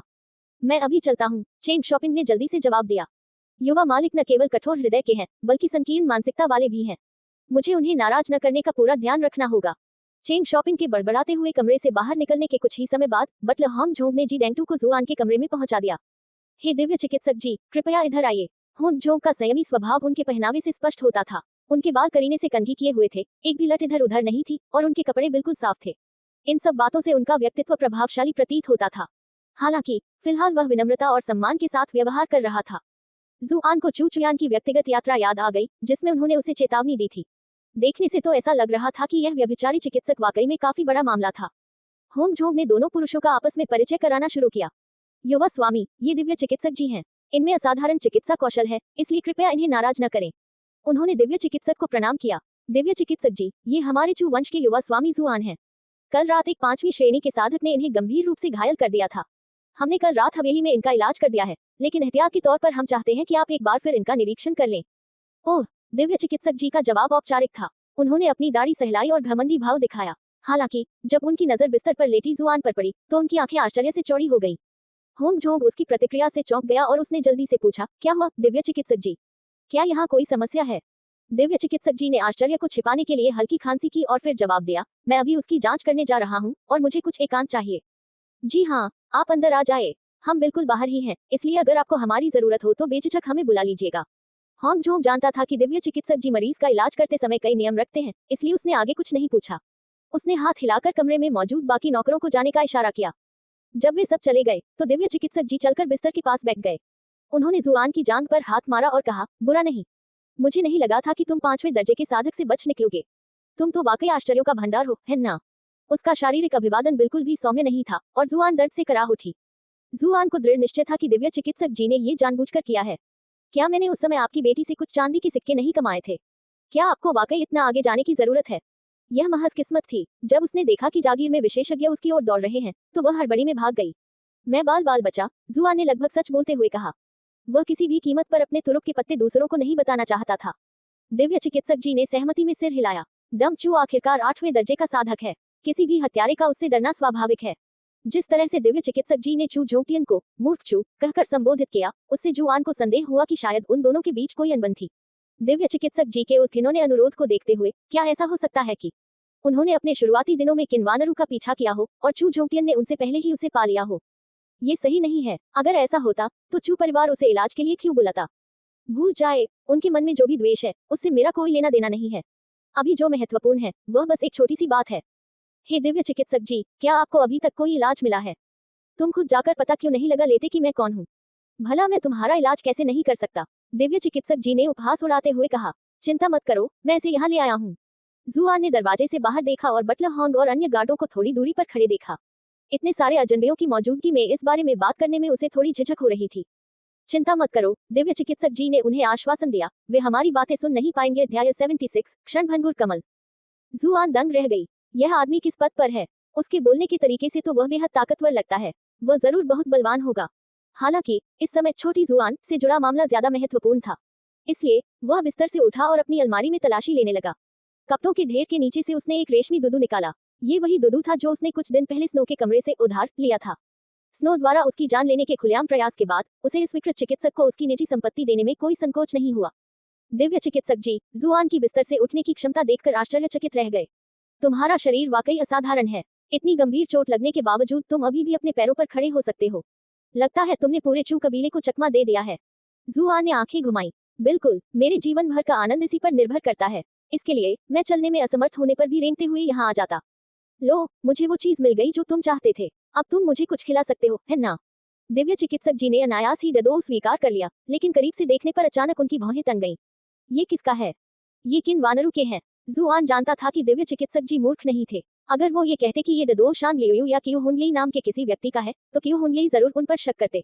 आखिरकार उनके निजी सामान पर उनका कब्जा होना नामुमकिन था। वो जिस एकमात्र नाम का हवाला देकर बच सकते थे वो था किन वानरू। मुझे माफ करना सास जी, लेकिन आपकी बेटी के वैवाहिक सुख के लिए मुझे इस बार आपसे नाइंसाफी करनी पड़ेगी। दिव्य चिकित्सक जी ने संदेह भरी निगाहों से अपनी आंखें सिकुड़ी। क्या आपको यकीन है कि आपने मुझे बेवकूफ बनाने के लिए इसे सड़क से नहीं खरीदा? जुआन का दिल जोर से धड़कने लगा, लेकिन उसने अपने चेहरे पर घबराहट जाहिर नहीं होने दी। उसने हिम्मत दिखाते हुए झूठ पर अड़े रहते हुए कहा, इस सामान को देखो। क्या तुम्हें लगता है कि इतनी अच्छी तरह से बना सामान सड़क पर इतनी आसानी से मिल सकता है? दिव्य चिकित्सक जी ने ध्यानपूर्वक ददों का निरीक्षण किया और सहमति में सिर हिलाया। मुझे लगता है आप सही कह रहे हैं। सामग्री उत्तम गुणवत्ता की है और यह वास्तव में चू वंश से ही आई है। जुआन सदमे से सन्नाटा छा गया। क्या यह आदमी सच में बता सकता है कि कोई अंडविय चू कबीले का है या नहीं? तुम गंदे आदमी, तुमने चू कबीले से सालों में कितने अंडविय चुराए हैं कि तुम उन्हें बाकियों से अलग पहचान सकते हो? मैंने वही किया जो आपने कहा था। अब आपकी बारी है अपना वादा निभाने की। जुआन ने दिव्य चिकित्सक जी की ओर आशा भरी निगाहों से देखा। इस समय उनके लिए सबसे महत्वपूर्ण मुद्दा यही था। दिव्य चिकित्सक जी ने ददों को अपने सीने से लगा लिया। मुझे मुहर हटाने का तरीका मिल गया है, लेकिन मेरे पास अभी भी मुख्य औषधीय जड़ी बूटी की कमी है। जुआन का चेहरा तुरंत गुस्से से लाल हो गया। क्या तुम मुझसे मजाक कर रही हो? मैं तुम्हारे लिए जरूरी सामान ला चुकी हूँ, लेकिन अब तुम कह रही हो कि तुम अभी तैयार नहीं हो। क्या आपको लगता है कि महान यिन यांग नाड़ी विच्छेदक हथेली को मुक्त करना इतना आसान है? मेरे कौशल के बावजूद मुझे आपकी समस्या का विश्वसनीय समाधान खोजने से पहले 100 से अधिक प्राचीन ग्रंथों का अध्ययन करना पड़ा। आत्मा जड़ मुक्ति गोली बनाने के लिए 81 दुर्लभ औषधीय जड़ी बूटियों की आवश्यकता होती है और मैंने आपके लिए उनमें से 80 जड़ी बूटियां पहले ही खोज ली हैं। हालांकि सूची में अंतिम वस्तु विशेष रूप से मुश्किल साबित हो रही है, दिव्य चिकित्सक जी ने उत्तर दिया। सच तो यह है कि उसने बातों को कुछ बड़ा चढ़ाकर बताया था। अधिकांश औषधीय जड़ी बूटियां आम थी जिन्हें स्थानीय दवाखाने से आसानी से खरीदा जा सकता था। उपचार की कुंजी वास्तव में स्वयं फॉर्मूला था, जिसने इन आम जड़ी बूटियों के सार को एक अनूठे तरीके से मिलाकर एक अद्भुत औषधि का निर्माण किया था। उसे उम्मीद नहीं थी कि जुआन इतनी जल्दी अपना मिशन पूरा कर लेगा, और अचानक हुए इस हमले से हैरान होकर ही उसने इतनी मनगढ़ंत कहानी बनाई। हालांकि उसके पास मुख्य सामग्री की कमी वाली बात सच थी।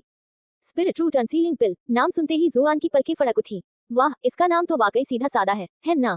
तुम्हें किस मुख्य सामग्री की कमी है? चाहे कितना भी खर्च हो, मैं तुम्हारे लिए खरीद लाऊंगी। उसके पास इस समय 1.5 लाख चांदी के सिक्के और 7.5 मिलियन चांदी के सिक्कों का एक वचन पत्र था। इतनी संपत्ति के साथ उसे निश्चित रूप से एक उद्योगपति माना जा सकता था। फिर भी दिव्य चिकित्सक जी ने अपना सिर हिलाते हुए कहा, तुम्हारे पास पैसे हो तब भी तुम वह जड़ी बूटी नहीं खरीद पाओगे। इसे क्या कहते हैं? मुझे विश्वास नहीं होता कि दुनिया में ऐसी कोई चीज है जिसे पैसे से नहीं खरीदा जा सकता। जुआन ने चिंता से कहा, इस जड़ी बूटी को क्षणभंगुर कमल कहते हैं। कहा जाता है कि यह 1000 साल में केवल एक बार खिलती है, और इसकी पंखुड़ियों के बारे में अफवाह है कि उनमें किसी व्यक्ति की साधना को एक कदम तक बढ़ाने की क्षमता होती है। क्या आपको लगता है कि इतनी कीमती चीज को पैसे से आंका जा सकता है? दिव्य चिकित्सक जी ने नवधनी जुआन को तिरस्कार भरी नजर से देखा। क्या दुनिया में ऐसा कुछ मौजूद है?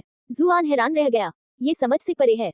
उच्च श्रेणी के साधक और निम्न श्रेणी के साधक को सफलता प्राप्त करने के लिए आवश्यक की ऊर्जा की मात्रा में अंतर होना चाहिए, है ना? यही तो इसे इतना रहस्यमय बनाता है, दिव्य चिकित्सक जी ने उत्तर दिया। ऐसा लगता है जैसे इसमें कोई अलौकिक शक्ति समाहित है। फूल की पंखुड़ियों का प्रभाव स्थापित नियमों के अनुरूप नहीं है। चाहे कोई उच्च स्तर का साधक हो या निम्न स्तर का, फूल की पंखुड़ी वास्तव में किसी की भी साधना को एक पूरे चरण तक बढ़ा सकती है। अगर ऐसा है, तो क्या किसानों को फूल की पंखुड़ी को तब तक अपने पास नहीं रखना चाहिए जब तक वे मजबूत न हो जाएं, उसके बाद ही उसका सेवन करें? कोई भी इतना मूर्ख नहीं होगा कि कमजोर अवस्था में ऐसे अनमोल खजाने को बर्बाद कर दे। जुआन ने पूछा, आपने जो कहा वह गलत नहीं है, लेकिन दुनिया हमेशा इतनी सुविधाजनक नहीं होती। कई साधक अपनी चरम सीमा तक पहुंचने से पहले ही असमय मर जाते हैं, और उनके द्वारा संचित वस्तुएं अक्सर दूसरों के काम आती हैं, दिव्य चिकित्सक जी ने कहा। हम जिस दुनिया में रहते हैं वह खतरनाक है, और साधना के मार्ग में कई बाधाएं हैं। सबसे महत्वपूर्ण बात तो वर्तमान ही है। ये शब्द सुनकर जुआन हैरान रह गई। क्या दुनिया वाकई इतनी खतरनाक है? इसके अलावा क्षणभंगुर कमल केवल कुछ घंटों के लिए ही खिलता है। एक बार वह समय निकल जाने पर कमल मुरझा जाता है और अपने चमत्कारी प्रभाव खो देता है। इसलिए जो भी इसे प्राप्त करता है, वह इसे भविष्य के लिए बचाकर रखने के बजाय तुरंत ही ग्रहण कर लेता है, दिव्य चिकित्सक जी ने आगे कहा। क्या तुम ये बात शुरू से नहीं कह सकते थे? जुआन ने तिरस्कार पूर्वक कहा। तो फिर हमें वह क्षणभंगुर कमल कहाँ मिलेगा? क्या वहाँ कोई व्यापारी संघ नहीं है जो तुम्हें उचित मूल्य पर तुम्हारी जरूरत की हर चीज दिला सके? अपने पिछले जीवन में उसने जो साधना संबंधी उपन्यास पढ़े थे, उनमें हमेशा कोई न कोई रहस्यमय व्यापारी संघ होता था जो आपके पास धन होने पर कुछ भी हासिल कर सकता था। ये रहस्यमय व्यापारी संघ अक्सर बेहद शक्तिशाली होते थे और किसी अन्य शक्ति के अधीन नहीं होते थे। सचमुच ऐसे व्यापारी संघ होते हैं, दिव्य चिकित्सक जी ने उत्तर दिया। हालांकि उन्होंने सिर हिलाते हुए आगे कहा, समस्या यह है कि क्षणभंगुर कमल अत्यंत दुर्लभ है। ये 1000 वर्षों में केवल एक बार खिलता है। मैंने भी इसके बारे में केवल पुराने अभिलेखों में पढ़ा है। मैंने इसे स्वयं कभी नहीं देखा। यह अत्यंत असंभव है कि व्यापारी संघों के पास भी यह हो। जुआन की भौहें तुरंत तन गईं। जरा रुकिए, आपने इसे पहले कभी नहीं देखा, तो आपको कैसे पता कि यह उपचार कारगर होगा? क्या ये कोई धोखा है? क्या आप मुझसे क्षणभंगुर कमल ढूंढने के लिए कह रहे हैं ताकि आप उसका उपयोग अपनी साधना को बढ़ाने के लिए कर सकें? दिव्य चिकित्सक जी क्रोधित हो उठे। जाओ, सड़कों पर जाकर लोगों से पूछो। मैं जी डेंटो पेशेवरता का साक्षात उदाहरण हूँ। क्या मैं ऐसा व्यक्ति दिखता हूँ जो ऐसा कुछ करेगा? दिव्य चिकित्सक जी की छवि, जो चुपके से एक कामुक पत्रिका के पन्ने पलट रहे थे, तुरंत उनके दिमाग में आ गई और उन्होंने अवचेतन रूप से सिर हिलाकर जवाब दिया, हाँ आप ऐसा करते हैं। दिव्य चिकित्सक जी क्रोध से घुटते हुए बड़बड़ाए। अंत में उन्होंने गुस्से से भरी एक गहरी सांस लेते हुए अपना सिर दूसरी ओर मोड़ लिया। अगर शियाओक्सी ने मुझसे मदद की गुहार न लगाई होती, तो मैं तुम्हारा इलाज करने की जहमत ही न उठाता। मैं तुमसे साफ साफ कहूँ, स्पिरिट रूट एंड सीलिंग पिल मैंने अनगिनत पुराने अभिलेखों को खंगालने के बाद बनाई है। मैंने भले ही कभी एवेनेसेंट लोड्स को प्रत्यक्ष रूप से न देखा हो, लेकिन ऐसे कई लोग हैं जिन्होंने उसे देखा है। उनके छोड़े गए नोट्स और चिकित्सा के प्रति मेरी तीक्ष्ण अंतर्दृष्टि ने मिलकर मुझे ये फॉर्मूला तैयार करने में मदद की। दूसरे शब्दों में, क्या इस गोली के कारगर होने का अभी तक कोई प्रमाण नहीं है? जुआन ने तीखे स्वर में पूछा। इस बार दिव्य चिकित्सक जी सचमुच क्रोधित थे। तुम्हें मेरी चिकित्सा क्षमताओं पर भरोसा नहीं है? अगर ऐसा है तो तुम्हें किसी और पर भरोसा करना चाहिए।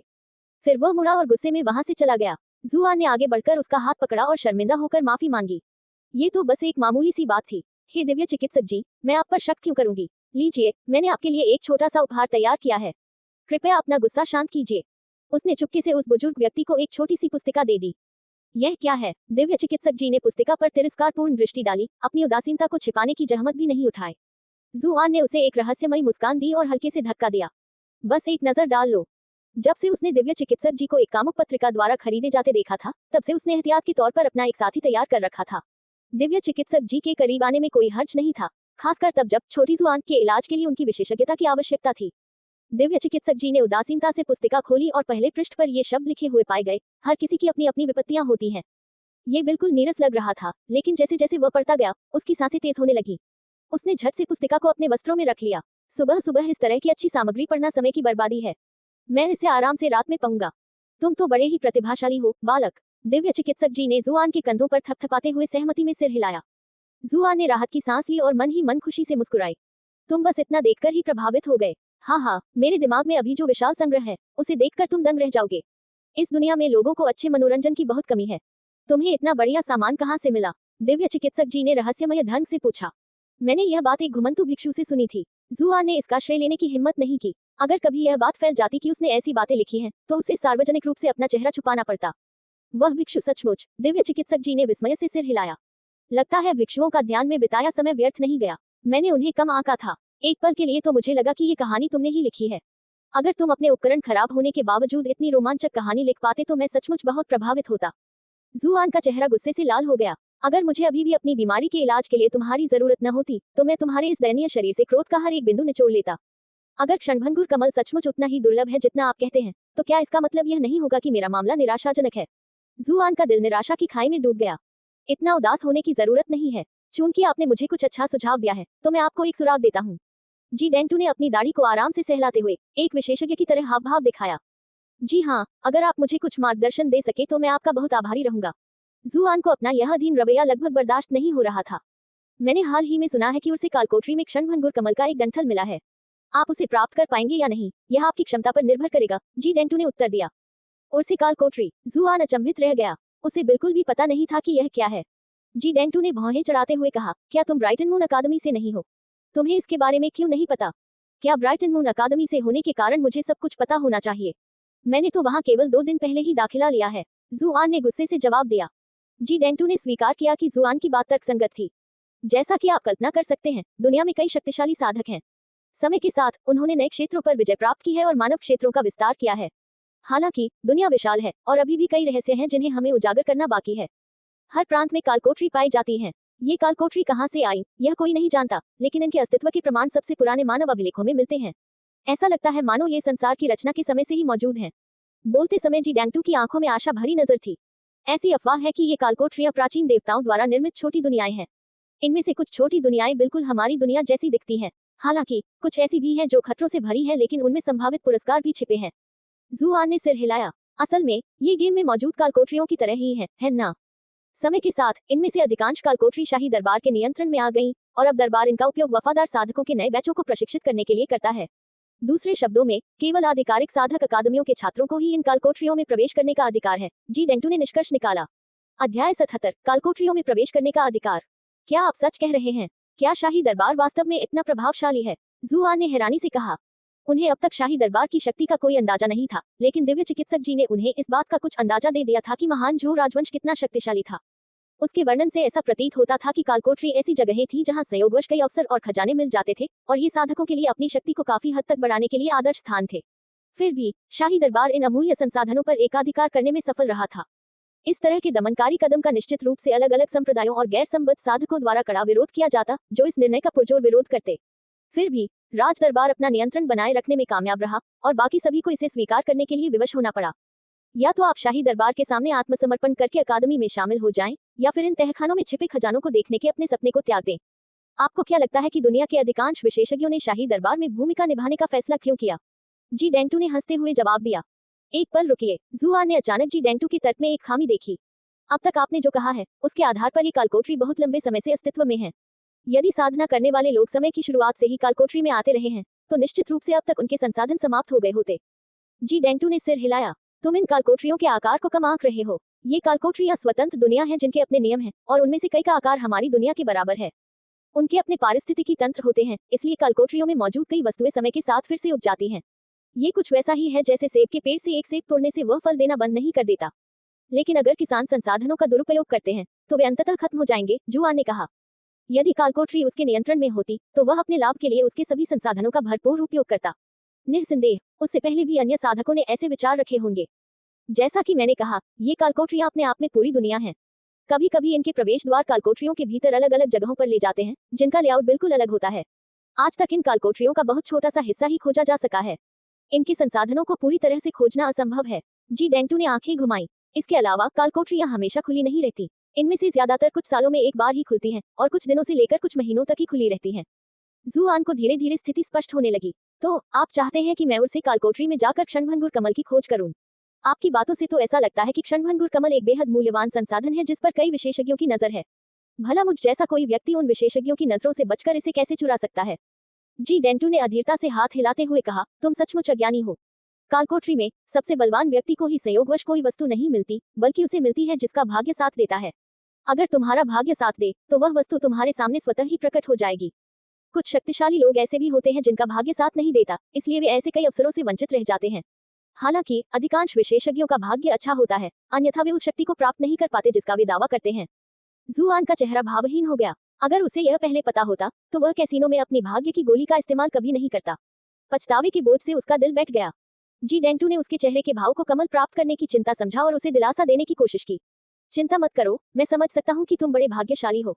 आखिरकार, निकम्मे होने के बावजूद सुप्रथम महिला ने तुम्हें अपने पति के रूप में चुना है। अगर तुम कालकोठरी में प्रवेश करने का अधिकार अर्जित कर लेते हो, तो शायद तुम्हें कुछ अच्छा मिल जाए। जी डेंटू ये बताना भूल गया था कि क्षणभंगुर कमल जैसी बहुमूल्य वस्तु कितनी दुर्लभ होगी। इसे पाने की संभावना विशाल सागर में एक सुई ढूंढने के बराबर थी। वास्तव में उसे जरा भी विश्वास नहीं था कि जुआन इसे प्राप्त कर पाएगा। उसने इतनी लंबी व्याख्याएं केवल अपनी प्रतिष्ठा बचाने के लिए की थी। मैंने आपको उपचार विधि बता दी है। अगर आप मुझे आखिरी आवश्यक सामग्री नहीं ला सकते, तो मैं आपके लिए कुछ नहीं कर सकता, इसलिए मुझ पर उंगली न उठाएं। जी डेंटू को अचानक अभी अभी मिली पुस्तिका याद आ गई और उसका अंतरात्मा उसे कचोटने लगा। इसलिए उसने अपने वस्त्र से एक नीली गोली निकाली और जुआन को दे दी। यह आत्मा जड़ अवरोधन गोली है जिसे मैंने अन्य 80 औषधीय जड़ी बूटियों का उपयोग करके बनाया है। इसमें केवल क्षणभंगुर कमल की कमी है। क्षणभंगुर कमल को मुरझाने से पहले मेरे पास लाना मुश्किल होगा, इसलिए आप इस नीली गोली को अपने साथ रखें। आपको बस इतना करना है कि नीली गोली और क्षणभंगुर कमल को एक साथ निगल लें, और आप अपना अवरोधन हटा सकेंगे।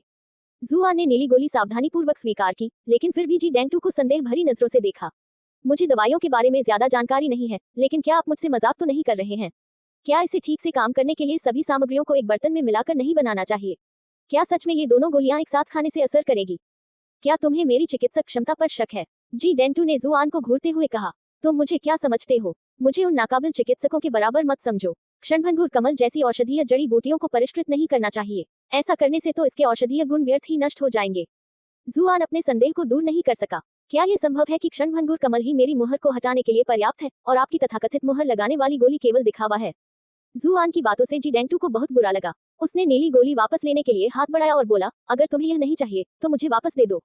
मैं तो बस मजाक कर रहा था। जुआन ने नीली गोली को जल्दी से अपने वस्त्र में छिपा लिया और फिर जी डेंटू को एक हंसमुख मुस्कान दिखाई। जी डेंटू ने अधीरता से कहा, अगर आपने मुझे पहले वह पुस्तिका न दी होती, तो मैं आपको गोली भी न देता। वैसे क्या आपके पास ऐसी और भी कहानियां हैं? बड़ों के प्रति आदर दिखाने के लिए क्यों ना आप उन्हें मुझे सुना दें? तुम बूढ़े कामुक व्यक्ति, जुआन ने मन ही मन सोचा, हालांकि उसने अपने चेहरे पर यह जाहिर नहीं होने दिया। क्यों न तुम पहले ये कहानी पूरी कर लो, मैं बाद में और सोच लूंगा। बेशक वह एक ही बार में सब कुछ नहीं बता देगा। भविष्य में उसे जी डेंटू की मदद की जरूरत जरूर पड़ेगी, और ऐसे समय में उसके सामने कुछ लालच रखना बेहतर होगा। जुआन के पास इस तरह की और भी कहानियां होने की खबर सुनकर जी डेंटू के चेहरे पर खुशी की चमक आ गई। बहुत बढ़िया, भले ही तुम कुछ क्षेत्रों में कमजोर हो, लेकिन इस क्षेत्र में तुम्हारी प्रतिभा इसकी भरपाई कर देती है। मुझे तुम्हारा उज्जवल भविष्य नजर आ रहा है, बेटा। जुआन का चेहरा गुस्से से लाल हो गया। क्या तुम यहाँ मेरा अपमान नहीं कर रहे हो? जी डेंटू चौंक गया। अरे, मैं लगभग भूल ही गया था। उर्साए कालकोठरी के अंदर क्षणभंगुर कमल को ढूंढने की चिंता करने के बजाय मेरा मानना है कि आपके लिए ये सुनिश्चित करने पर ध्यान देना बेहतर होगा कि आप कालकोठरी में प्रवेश कर सकें। अरे, जू आन चौंक गई, लेकिन मैं तो ब्राइटन मून अकादमी की छात्रा हूँ। क्या ये प्रतिबंध मुझ पर भी लागू होते हैं? बेशक वे ऐसा करते हैं। जी डेंटू ने जुआन को ऐसे घूरा जैसे वह मूर्ख हो। यद्यपि कालकोठरियां खतरों से भरी होती हैं, लेकिन उनमें अप्रत्याशित अवसर भी मिलते हैं और सभी साधक स्वाभाविक रूप से उनमें प्रवेश करने और उनके पुरस्कारों को जानने का अवसर चाहते हैं। सीमित संसाधन पर लालच करने वालों की संख्या बहुत अधिक है, इसलिए प्रतिबंध लगाना आवश्यक है।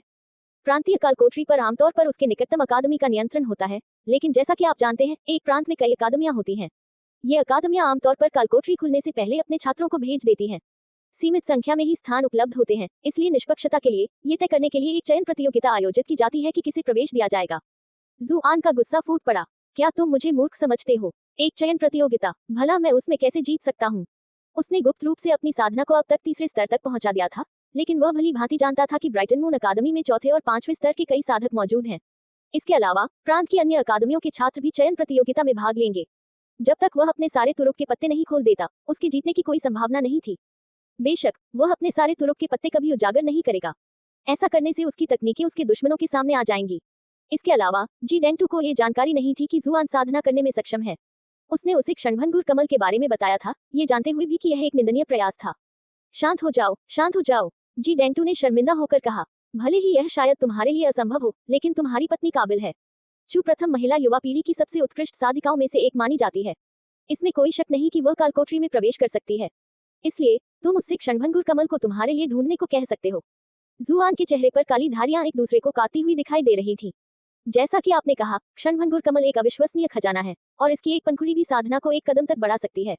अगर वह इसे ढूंढ भी लेती है तो वह इसे खुद ही खा जाएगी। क्या आप उसके पति नहीं हैं? यदि उसका पति बीमार है तो आपकी मदद करना उसका कर्तव्य है। या क्या वह अपना पूरा जीवन कुंवारी रहकर ही मरना चाहती है? जुआन ने जी डेंटू को गुस्से से घूरा। अगर वह इतना ताकतवर होता तो शायद वही उसका गला काट देता। ये कमीना आज उसकी सारी कमजोर नसें कुरेद रहा था। लेकिन फिर भी अपनी पत्नी पर भरोसा करना शायद समझदारी भरा फैसला नहीं है। आखिर मुश्किल समय में जोड़े अलग हो जाते हैं। जी डेंटू ने अचानक अपना रुख बदल दिया। लेकिन आपके पास दूसरे रास्ते भी हैं। उदाहरण के लिए ब्राइटन मॉन अकादमी की बड़ी छाती वाली पे, मेरा मतलब पे म्यांमार से है। क्या वह भी आप में दिलचस्पी रखती है? अगर आप अपनी पत्नी पर भरोसा नहीं कर सकते तो अपनी प्रेमिका की तरफ रुख कर सकते हैं। वह आपकी मदद करने के लिए जरूर तैयार होगी। जी शियाओक्सी ने अकादमी में घटी घटनाओं के बारे में जी डेंटू को बताया था और दिव्य चिकित्सक जुआन के कारनामों से सचमुच प्रभावित हुए। मुझे कहना पड़ेगा, तुम वाकई बड़े दिलेर हो। इतनी परेशानियों के बावजूद भी तुम इतनी सारी सुंदरियों का दिल जीतने में कामयाब हो। अगर तुम्हें कोई आपत्ति न हो तो क्या तुम अपना राज मुझसे साझा करोगे? जुआन की कनपटी की नसें फूलने लगी। बस मेरा मजाक उड़ाते रहो, है ना? बस देखते रहो, मैं इसे याद रखूंगा। अपनी बीमारी से ठीक होते ही मैं तुम्हारे सारे पुराने जख्म खोदकर उन पर नमक छिड़क दूंगा। बेशक वह उसके सामने खुलेआम ये शब्द कहने की हिम्मत नहीं कर पा रहा था। जी डेंटू को एहसास हुआ कि जुआन उसकी मजाक मस्ती पर अच्छी प्रतिक्रिया नहीं दे रही है और धीरे धीरे वह उब गया। ओह हाँ, मैं लगभग भूल ही गया था। चू कबीले ने मुझे यहाँ तुम्हारी चोटों का इलाज करने के लिए बुलाया है। बोलते बोलते वह जुआन की शारीरिक स्थिति का मुआयना करने लगा और आश्चर्य से अपनी जीभ चटकाने लगा। तुम्हारे शरीर में वाकई कुछ अजीब है। इतनी गंभीर चोटें लगने के बाद एक आम इंसान मर जाता, लेकिन तुम अभी भी जिंदा हो और तंदुरुस्त हो। इतना ही नहीं, तुम्हारी ठीक होने की प्राकृतिक गति भी औसत से कहीं ज्यादा तेज लगती है। ये खबर सुनकर जुआन हैरान रह गई। शायद ये फीनिक्स निर्वाण सूत्र का एक और प्रभाव है। यह एक ऐसी कला है जिसमें शक्ति प्राप्त करने के लिए चोट खाना जरूरी है, इसलिए ये स्वाभाविक है कि इससे साधक की शीघ्र स्वस्थ होने की क्षमता बढ़ेगी। अन्यथा वे शक्तिशाली बनने से पहले ही मर जाएंगे। जी डेंटू ने उसे कुछ दवाइयां दी और फिर चेहरे पर उत्साह का भाव लिए वहां से चले गए। वे अभी अभी मिली छोटी पुस्तिका को पढ़ने के लिए बहुत उत्सुक थे। जी डेंटू के जाने के बाद जुआन लेट गई और गहरी सोच में डूब गई। मैं कालकोठरी में प्रवेश करने और क्षणभंगुर कमल को खोजने का अधिकार कैसे प्राप्त कर सकती हूँ? कुछ देर बाद उनके होठों पर धीरे धीरे मुस्कान आ गई। अल्पविराम। अगली सुबह जुआन बड़ी मुश्किल से बिस्तर से उठा और अकादमी जाने की जिद करने लगा। चू झोंकटियन और किनवानरू उसकी पढ़ाई के प्रति इस सक्रिय रवैये को देखकर बहुत प्रसन्न हुए और पहली बार उन्हें उसमें उम्मीद की किरण नजर आई। हालांकि वे जुआन की चोटों को लेकर काफी चिंतित थे, इसलिए उन्होंने जागीर के चिकित्सक को उसकी जांच के लिए बुलाया। उन सभी को यह देखकर सामूहिक रूप से आश्चर्य हुआ कि जुआन अपनी चोटों से काफी हद तक उबर चुका था। लगता है जी डेंटू की ख्याति महज सुनी सुनाई बातें नहीं थी। चू झोंकटियन को यह जानने का कोई तरीका नहीं था कि यह जुआन की साधना तकनीक का परिणाम था, इसलिए उन्होंने इसका श्रेय जी डेंटू को दिया। किनवानरू ने धीरे से हंसते हुए कहा, उस समय आप उसे जागीर में प्रवेश करने देने से खुश नहीं थे। वह आदमी तुम्हें बुरी नजरों से घूर रहा है। मैं उसे इस हवेली में कैसे घुसने दे सकता हूँ? चू झोंकटियन ने नाक सिकोड़ते हुए कहा। अरे वाह, क्या तुम्हें जलन हो रही है? किनवानरू ने चू झोंकटियन को हल्के से धक्का दिया क्योंकि उसके गाल थोड़े गर्म हो गए थे। अध्याय 78, 8वीं सुंदरता। जुआन को लगा कि चू झोंगटियन ने जी डेंटू को ठुकरा कर बुद्धिमानी का काम किया था, वरना शायद उसे धोखा मिल जाता। फिर भी जिस तरह से जी डेंटू महिलाओं के दूधू चुराने पर उतारू हो गया था, उससे लगता है कि वह शायद एक ऐसा अंतर्मुखी व्यक्ति था जो सिर्फ बातें करता था, कुछ करता नहीं था।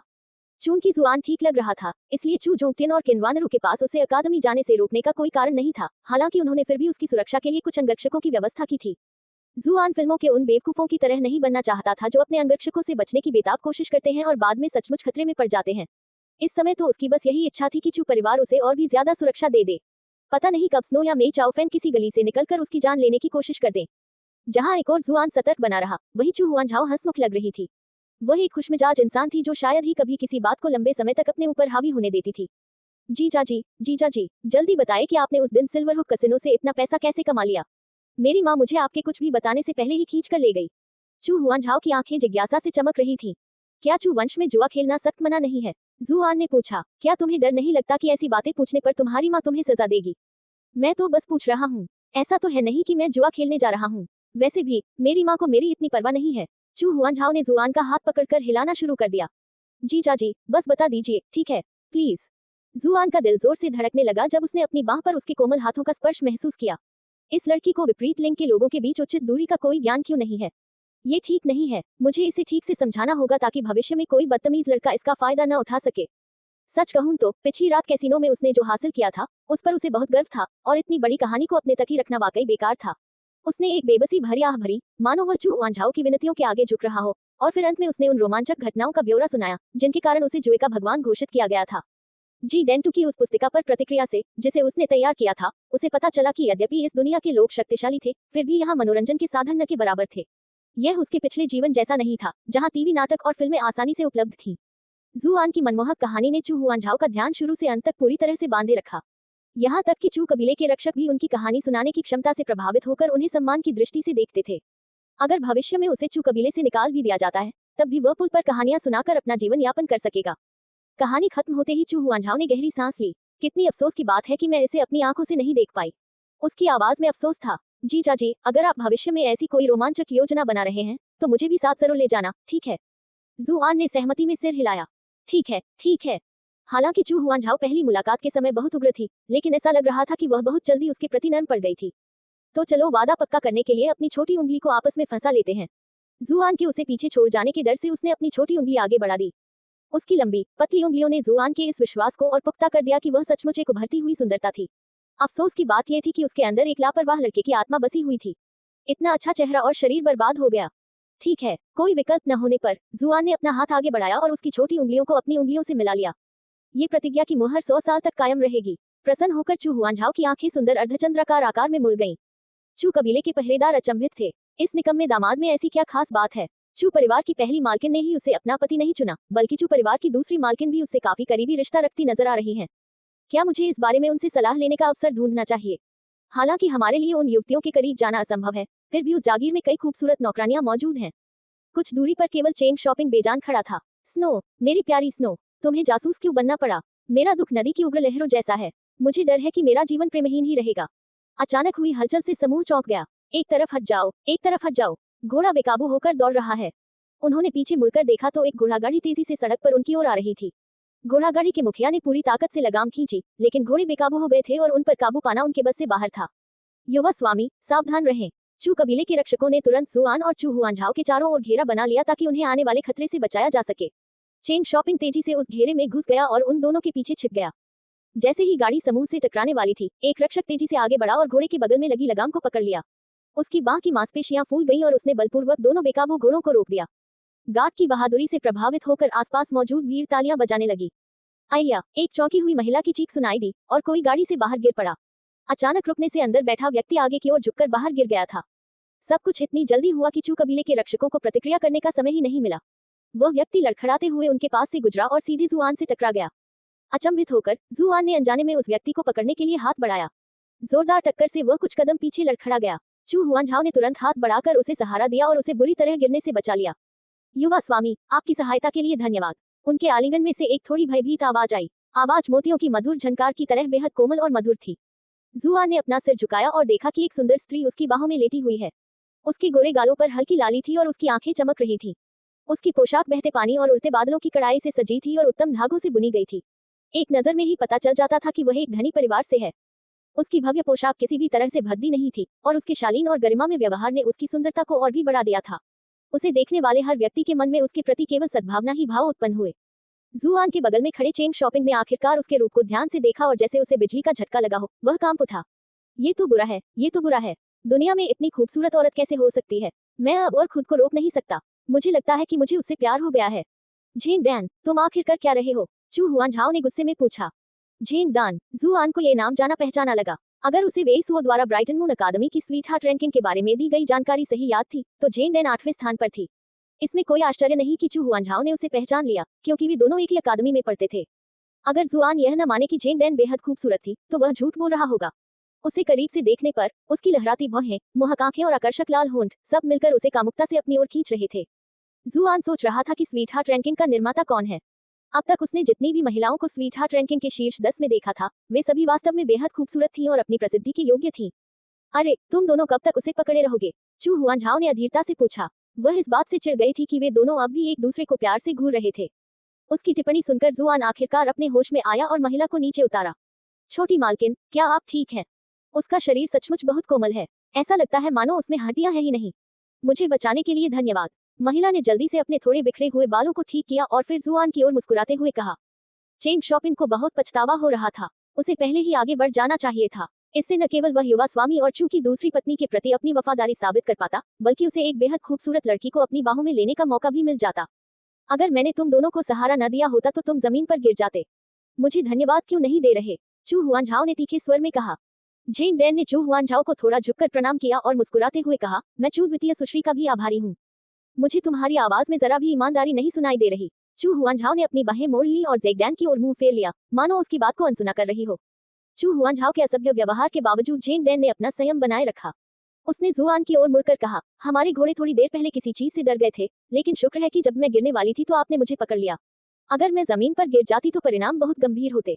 मेरी जगह कोई भी आदमी होता तो जरूर मदद करता। अगर इतने खूबसूरत चेहरे पर दाग लग जाए तो दुनिया के सभी पुरुषों को नुकसान होगा, जुआन ने मुस्कुराते हुए जवाब दिया। झेंग डैन ने उसकी तारीफ सुनकर धीरे से मुस्कुराया। युवा स्वामी, आप मेरी बहुत प्रशंसा कर रहे हैं। चू हुआन झाओ इस तमाशे को और बर्दाश्त नहीं कर सकी। अरे अरे अरे, तुम दोनों मेरे सामने ही क्यों इश्कबाजी कर रहे हो? क्या तुम्हें नहीं लगता कि यह हद से ज्यादा है? झेंग डैन ने आश्चर्य से चू हुआन झाओ की ओर देखा। चू द्वितीय सुश्री, क्या वह आपका प्रेमी है? मुझे खेद है। चू हुआन झाओ का चेहरा तुरंत लाल हो गया। पुई, वो मेरे जीजा हैं। अनजान बनने का नाटक बंद करो। मुझे विश्वास नहीं होता कि तुम उन्हें नहीं जानते। झेंग डैन की आंखें आश्चर्य से चौड़ी हो गईं। आह, तो आप ही हैं चू प्रथम महिला द्वारा चुने गए पति। मैंने आपके बारे में बहुत कुछ सुना है। आपसे मिलकर बहुत खुशी हुई। महज अफवाहें मेरे असली रूप के सामने कुछ भी नहीं है ना? जुआन ने पूछे बिना नहीं रह सकी। झेंग डैन ने सिर हिलाया और धीरे से मुस्कुराई। युवा स्वामी, आपका हृदय वास्तव में वीर है। सच में, अफवाहें आपके साथ न्याय नहीं करती। जुआन के दिल में खुशी के फूल खिल उठे। वह जानता था कि झेंग डैन केवल शिष्टाचारवश ऐसा कह रही थी, लेकिन इतनी खूबसूरत महिला से प्रशंसा पाकर उसे जो खुशी मिली थी, वह कम नहीं हुई। जब से वह इस दुनिया में आया था, तब से उसे सिर्फ निकम्मा और बेकार जैसे शब्द ही सुनने को मिल रहे थे। ऐसा बहुत कम होता था कि कोई उसके बारे में इतनी अच्छी राय रखे, और उससे भी कहीं ज्यादा दुर्लभ था कि वह इतनी खूबसूरत थी। लगता है कि महिलाओं के मामले में मेरी किस्मत काफी अच्छी है। मुझे अभी कुछ काम निपटाने हैं, इसलिए मैं आपका और समय नहीं लूंगी। झेंग डैन ने फिर मुस्कुराते हुए थोड़ा झुककर विदा ली और अपने पीछे हल्की सी खुशबू छोड़ गई। चू हुआन झाओ ने देखा कि जुआन और चेंग शॉपिंग अभी भी सपने में खोए हुए ज़ेग डैन के जाते हुए रूप को घूर रहे हैं, और वह गुस्से से भर उठी। क्या घूर रहे हो? वह तो जा चुकी है। आपने चू हुआन झाओ को ट्रोल करके 100 रेज पॉइंट्स हासिल कर लिए हैं। जुआन ने टिप्पणी करने से खुद को नहीं रोका। भाभी, ऐसा नहीं है कि मैं आपको डांटना चाहती हूँ, लेकिन आपको उनसे कुछ सीखना चाहिए। उनके हर हाव भाव में कोमलता और नारीत्व झलकता है, जो दूसरों के दिलों में एक अमिट छाप छोड़ता है। चेंग शॉपिंग ने भी सहमति में जोरदार ढंग से सिर हिलाया।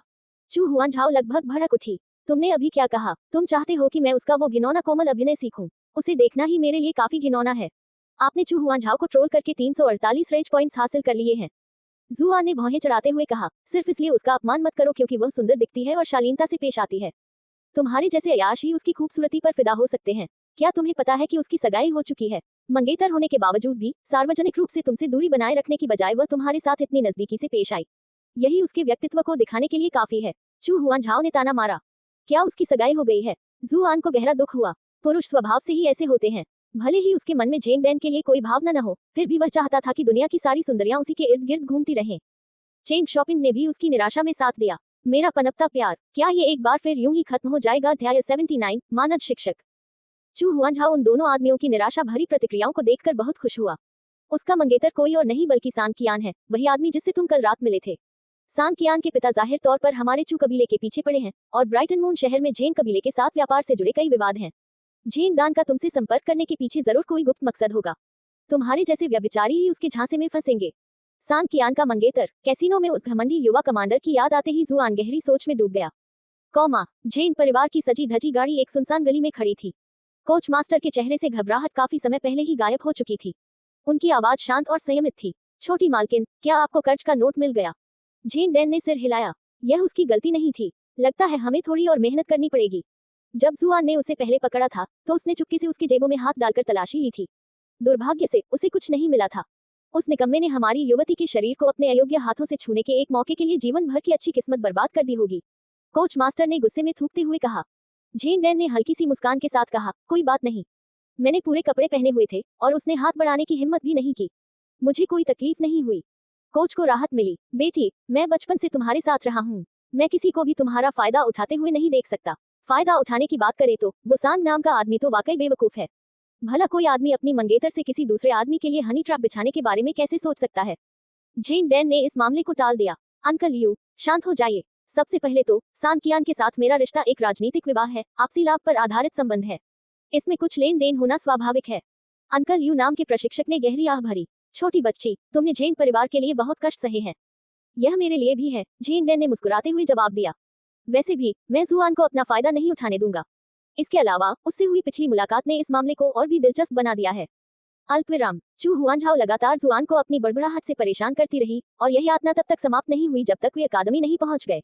चू हुआनझाओ सीधे अपनी कक्षा की ओर चली गई, लेकिन जुआन प्रशासनिक भवन और सुंदर प्रधानाचार्य के कार्यालय की ओर बढ़ गई। उसने दरवाजे पर दस्तक दी। जवाब में जियांग लुओफू की मनमोहक आवाज आई, आप अंदर आ सकते हैं। जुआन ने भारी दरवाजा धक्का देकर खोला और अंदर चली गई। दफ्तर के अंदर कई दिलचस्प चीजें थीं, लेकिन सबसे ज्यादा ध्यान जियांग लुओफू पर ही गया। सुबह की धूप में उसकी त्वचा बर्फ की तरह गोरी लग रही थी। उसकी आंखें गहरी और मोहक थीं, उसकी नाक नुकीली और ऊंची थी और उसके चमकीले लाल होंठ बेहद आकर्षक लग रहे थे। वह भव्यता और मोहकता का एक आदर्श मिश्रण थी। दो विपरीत दिखने वाले गुण किसी तरह पूर्ण सामंजस्य में काम कर रहे थे। उसके लंबे चमकदार बाल, जो एक सुनहरी हेयरपिन से खूबसूरती से जुड़े में बंधे थे, मानो खुले छूटने के लिए बेताब थे। उसके लहराते लंबे बाल जुआन की उंगलियों से रेशम की तरह कोमल महसूस होते। डर के मारे ही उसने कोई कदम उठाने की हिम्मत नहीं की। क्या संयोग है, मैं तो अभी तुम्हें ही ढूंढने आई थी। जुआन के अचानक आने से जियांग लुओफू थोड़ा हैरान हुआ। उसने धीरे से हाथ हिलाया और एक हल्की हवा उसके चेहरे पर लगी। उसके पीछे भारी दरवाजा धीरे से बंद हो गया। प्रिंसिपल, क्या आपके पास मेरे लिए कुछ है? जुआन इतना आत्ममुग्ध नहीं था कि वह सोचे कि जियांग लुओफू किसी तरह उसके अच्छे रूप पर मोहित हो गई है। क्या आप शांग लियुयू को जानती हैं? जियांग लुओफू ने जुआन की ओर भौहें चढ़ाते हुए पूछा, और साथ ही वह एक हेयरपिन से खेल रही थी जो उसके बालों को जगह पर रखने वाली पिन की जुड़वा थी। शांग लियुयू। जुआन ने सिर हिलाया। मैं उसे नहीं जानता। उसके मन में तरह तरह के विचार आने लगे। क्या जी डेंगटू की शांग लियुयू का ददोह चुराने की गुजारिश का खुलासा हो गया था? शायद नहीं, मैं तो उससे पहले कभी मिला भी नहीं। क्या तुम स्वीटहार्ट रैंकिंग में तीसरे स्थान पर रही शांग लियुयू को नहीं जानते? जियांग लुओफू की आंखें संदेह से सिकुड़ गईं। मेरा मतलब है, मैंने उसका नाम तो सुना है, लेकिन मैं उससे कभी व्यक्तिगत रूप से नहीं मिली हूँ। जुआन को अचानक वे सुओ की जियांग लुओफू के प्रति दीवानी उत्तेजना याद आ गई और उसकी निगाहें धीरे धीरे नीचे की ओर सुंदर प्रधानाचार्य के पैरों पर टिक गईं। ये तो सचमुच सेट की तरह चिकने दिखते हैं। अरे वाह, आज न्यूड स्टॉकिंग्स पहनी हैं। वाह, उन पर बहुत अच्छी लग रही हैं। जियांग लुओफू ने तुरंत उसकी भद्दी निगाहों को भांप लिया और नाखुशी से उसकी आंखें सिकुड़ गईं। जुआन चौंक गया और उसने झट से कहा, मुझे लगता है कि ये सब महज अफवाहें हैं। भला वो शांग नाम की लड़की तुमसे ज्यादा खूबसूरत कैसे हो सकती है? तुम्हारी जैसी टांगों के सामने वो कुछ भी नहीं है। जुआन के बेहद गंभीर लहजे पर जियांग लुओफू ने मुस्कुराते हुए कहा, मुझे अतीत में दूसरों से अनगिनत तारीफें मिली हैं, लेकिन आप पहली हैं जिन्होंने इतनी बारीकी से तारीफ की है। उसकी चंचल आवाज से प्रेरित होकर जुआन ने अपनी पीठ सीधी की और जोर देकर कहा, बेशक, यह मेरे दिल की गहराइयों से निकली एक सच्ची भावना है। तुम्हारी बातें सुनकर शांग लियुयू नाराज हो जाएगी, जियांग लुओफू ने शरारती मुस्कान के साथ जवाब दिया। क्या तुम्हें नहीं लगता कि उसकी पीठ पीछे उसकी बुराई करना तुम्हारी कृतज्ञता है? अकृतज्ञ। जुआन उलझन में थी। मैं इस व्यक्ति को जानती भी नहीं, तो मैं उसके प्रति अकृतज्ञ कैसे हो सकती हूँ? जियांग लुओफू ने अपनी दराज से एक किताब निकाली और उसके पन्ने पलटने लगी। क्या मैंने तुमसे नहीं कहा था कि तुम अपनी असाधारण प्रतिभा के बारे में किसी को मत बताना? तुमने स्कूल में दाखिले के समय दिए गए योग्यता परीक्षण का जिक्र किया था और मैंने कहा था कि मैं संबंधित रिकॉर्ड देख लूंगी, लेकिन मुझसे पहले ही किसी और ने उन्हें देख लिया था। मैंने थोड़ी छानबीन की और पता चला कि वह शांग लियुयू थी। उसने कुछ पल के लिए जुआन को ध्यान से देखा और फिर एक बार फिर पूछा, क्या आपको यकीन है कि आप एक दूसरे को नहीं जानते? क्या मेरा आकर्षण इतना बढ़ गया कि मैंने अनजाने में ही एक महिला को अपने प्यार में पागल कर दिया? जुआन ने आश्चर्य से भरे स्वर में अपना चेहरा सहलाते हुए कहा। जियांग लुओफू को समझ नहीं आ रहा था कि वह अपनी आंखें घुमाए या हंसे। वाह, इस आदमी की चमड़ी तो शहर की दीवारों जितनी मोटी होगी। अगर आप उसे नहीं जानते तो भूल जाइए कि मैंने कभी पूछा था। जियांग लुओफू ने गला साफ किया। आप मुझे ढूंढ रहे थे। जुआन चलकर आया और लापरवाही से अपने लिए एक स्टूल खींच लिया। वह उसके सामने बैठ गया। हाँ, मैं अकादमी में मानद शिक्षक बनना चाहता हूँ। जो कुछ उसने अभी सुना था उस पर हंसते हुए जियांग लुओफू ने अनजाने में अपने पैर क्रॉस कर लिए। क्या तुम पागल हो या मैं अपना दिमाग खो बैठी हूँ? क्या तुमने अभी कहा कि तुम हमारी अकादमी में शिक्षक बनना चाहती हो? बिल्कुल सही, जुआन ने जोर से सिर हिलाया। अब जब वह जियांग लुओफू के करीब था तो वह उसकी सुंदरता का सही मायने में आनंद ले पा रहा था। उसके सुडौल स्तन पतली कमर तक एक परिपूर्ण वक्र में समाये हुए थे जो उसकी दृष्टि को उत्तेजित कर रहे थे। उसे इस तरह घूरते रहने से शायद उसकी नाक से खून बहने लगता। जियांग लुओफू ने उसकी बात को उपहासपूर्वक सुना। क्या आपको हमारी अकादमी में शिक्षक बनने की योग्यताएं नहीं पता? यदि आप साधना संबंधी विषय पढ़ाना चाहते हैं तो आपको छठे या उससे ऊपर के रैंक का होना चाहिए। साहित्यिक विषयों के शिक्षक निचले रैंक के भी हो सकते हैं, लेकिन हमारे यहाँ नियुक्त सभी कर्मचारी राज दरबार के अधिकारी हैं जो अपने अपने क्षेत्रों में निपुण हैं, चाहे वह विधियां हो, रीति रिवाज हो या सामाजिक मामले। क्या मैं पूछ सकता हूँ कि आप छठे रैंक के साधक हैं या राज दरबार के अधिकारी? बेशक मुझे ये सब पता है, लेकिन मैं सही तरीके से आवेदन करने की योजना नहीं बना रही हूँ। मुझे उम्मीद है कि अकादमी को प्रायोजित करके मैं मानद शिक्षिका या कुछ और बन सकती हूँ, जुआन ने झिझकते हुए जवाब दिया। उनके पिछले जीवन में अधिकांश संस्थानों में इस तरह की छिपी हुई शर्त होती थी।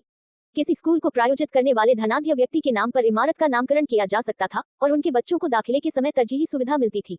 यदि दानकर्ता का समाज में उच्च स्थान होता तो उन्हें मानद प्रोफेसर की उपाधि भी प्रदान की जा सकती थी।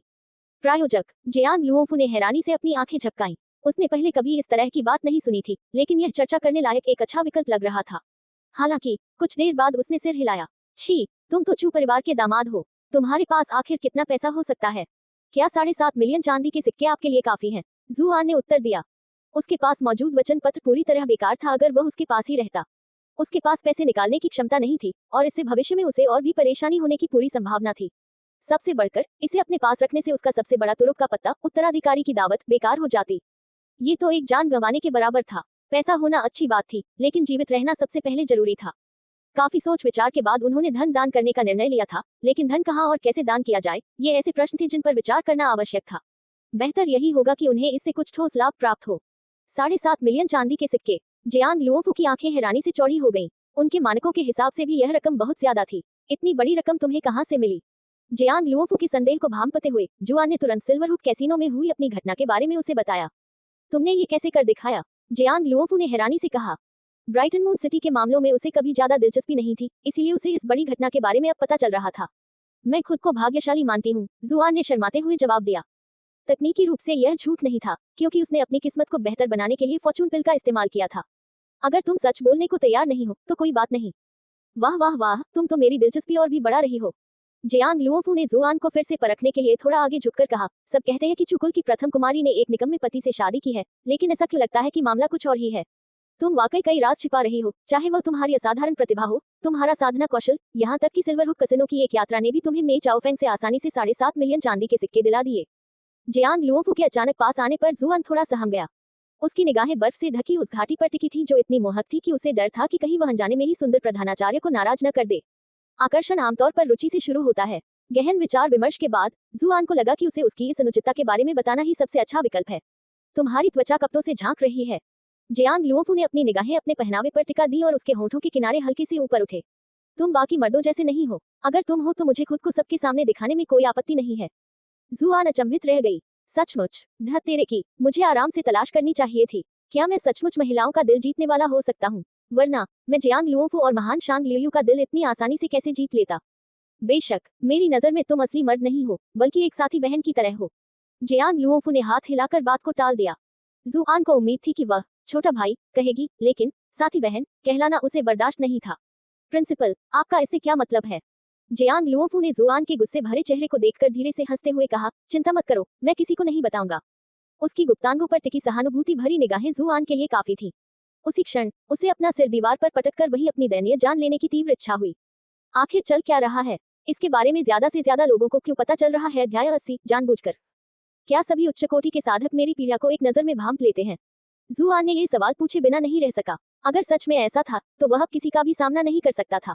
अभी भी हंसते हुए जियांग लुओफू ने सिर हिलाया और जवाब दिया, चिंता मत करो, मुझे इसके बारे में किसी और स्रोत से पता चला है। आपको इस बात की चिंता करने की जरूरत नहीं है कि किसी को आपके बारे में इसका पता चल जाएगा। जुआन को लगा जैसे उसके ऊपर से एक बहुत बड़ा बोझ उतर गया हो, लेकिन साथ ही वह तीव्र क्रोध से भी ग्रस्त था। ये जरूर उस कमीने जी डेंटू का ही काम होगा। उसने किसी और से इश्कबाजी करते हुए मेरी हालत का खुलासा कर दिया होगा। ये क्या बकवास है? क्या डॉक्टरों के लिए कोई नैतिक नियम नहीं होते जिनका उन्हें पालन करना चाहिए? अहम लगता है हम विषय से भटक गए हैं। माहौल में छाए असहजता को दूर करने के लिए जुआन ने तुरंत अपना ध्यान अपनी यात्रा के मुख्य उद्देश्य पर वापस केंद्रित किया। मानद शिक्षक के रूप में मुझे किसी भी प्रकार का वेतन या कोई अन्य लाभ नहीं चाहिए। स्वाभाविक रूप से मैं कोई कक्षा भी नहीं पढ़ाऊंगा। मुझे बस आधिकारिक मान्यता चाहिए। जियांग लुओफू ने कुछ देर सोचा, लेकिन अंत में उसने सिर हिला दिया।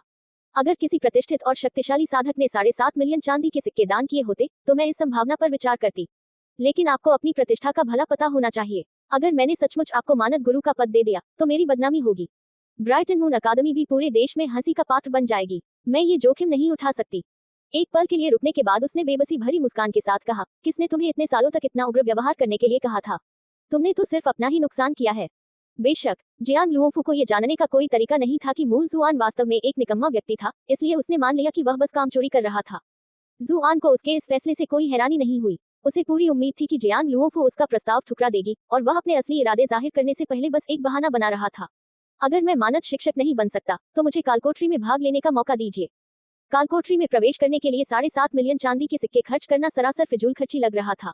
लेकिन इस बात को ध्यान में रखते हुए कि वह वचन पत्र को भुनाने में सक्षम नहीं होगा और साथ ही इससे उत्तराधिकारी के आनंदमय भोज का भी कोई मतलब नहीं रह जाएगा, ये कीमत कुछ हद तक स्वीकार्य थी। अगर वह अपनी क्षमताओं के भरोसे चयन प्रक्रिया में भाग लेता तो उसे जीत की पूरी उम्मीद नहीं थी, भले ही वह अपने सारे साधन इस्तेमाल कर लेता। अगर उसका सामना किसी दूसरी अकादमी के किसी असाधारण प्रतिभाशाली छात्र से हो जाता तो उसके लिए सब कुछ खत्म हो जाता। यह मामला छोटे जुआन के कल्याण और उसके भविष्य की खुशियों से जुड़ा था। उसे सुरक्षा की जरूरत थी। एक तरह से ये सबसे बुरे संभावित परिणाम से बचाव का बीमा कराने जैसा था। इसके अलावा उसे उम्मीद थी कि यह धनराशि ब्राइटन मून अकादमी के निदेशकों का विश्वास जीतने में सहायक होगी, जिससे ये सौदा और भी फायदेमंद साबित होगा। इस दुनिया में आए हुए उसे अभी कुछ ही दिन हुए थे, लेकिन उसे पहले ही यह स्पष्ट हो गया था कि इस दुनिया में अकादमियों का कितना उच्च स्थान है। जियांग लुओफू का चेहरा गुस्से से लाल हो गया। क्या तुम्हें नहीं पता कि कालकोठरी कुछ सालों में एक बार ही खुलती है? यहाँ बहुत मांग है और सीटें सीमित हैं। हर अकादमी अपने कुछ सबसे होनहार छात्रों को ही कालकोठरी में भेजती है। यहाँ तक कि प्रतिभाशाली छात्रों को भी प्रवेश पाने के लिए कड़ी प्रतिस्पर्धा से गुजरना पड़ता है। मैं इतनी आसानी से अपनी सीट कैसे छोड़ सकता हूँ?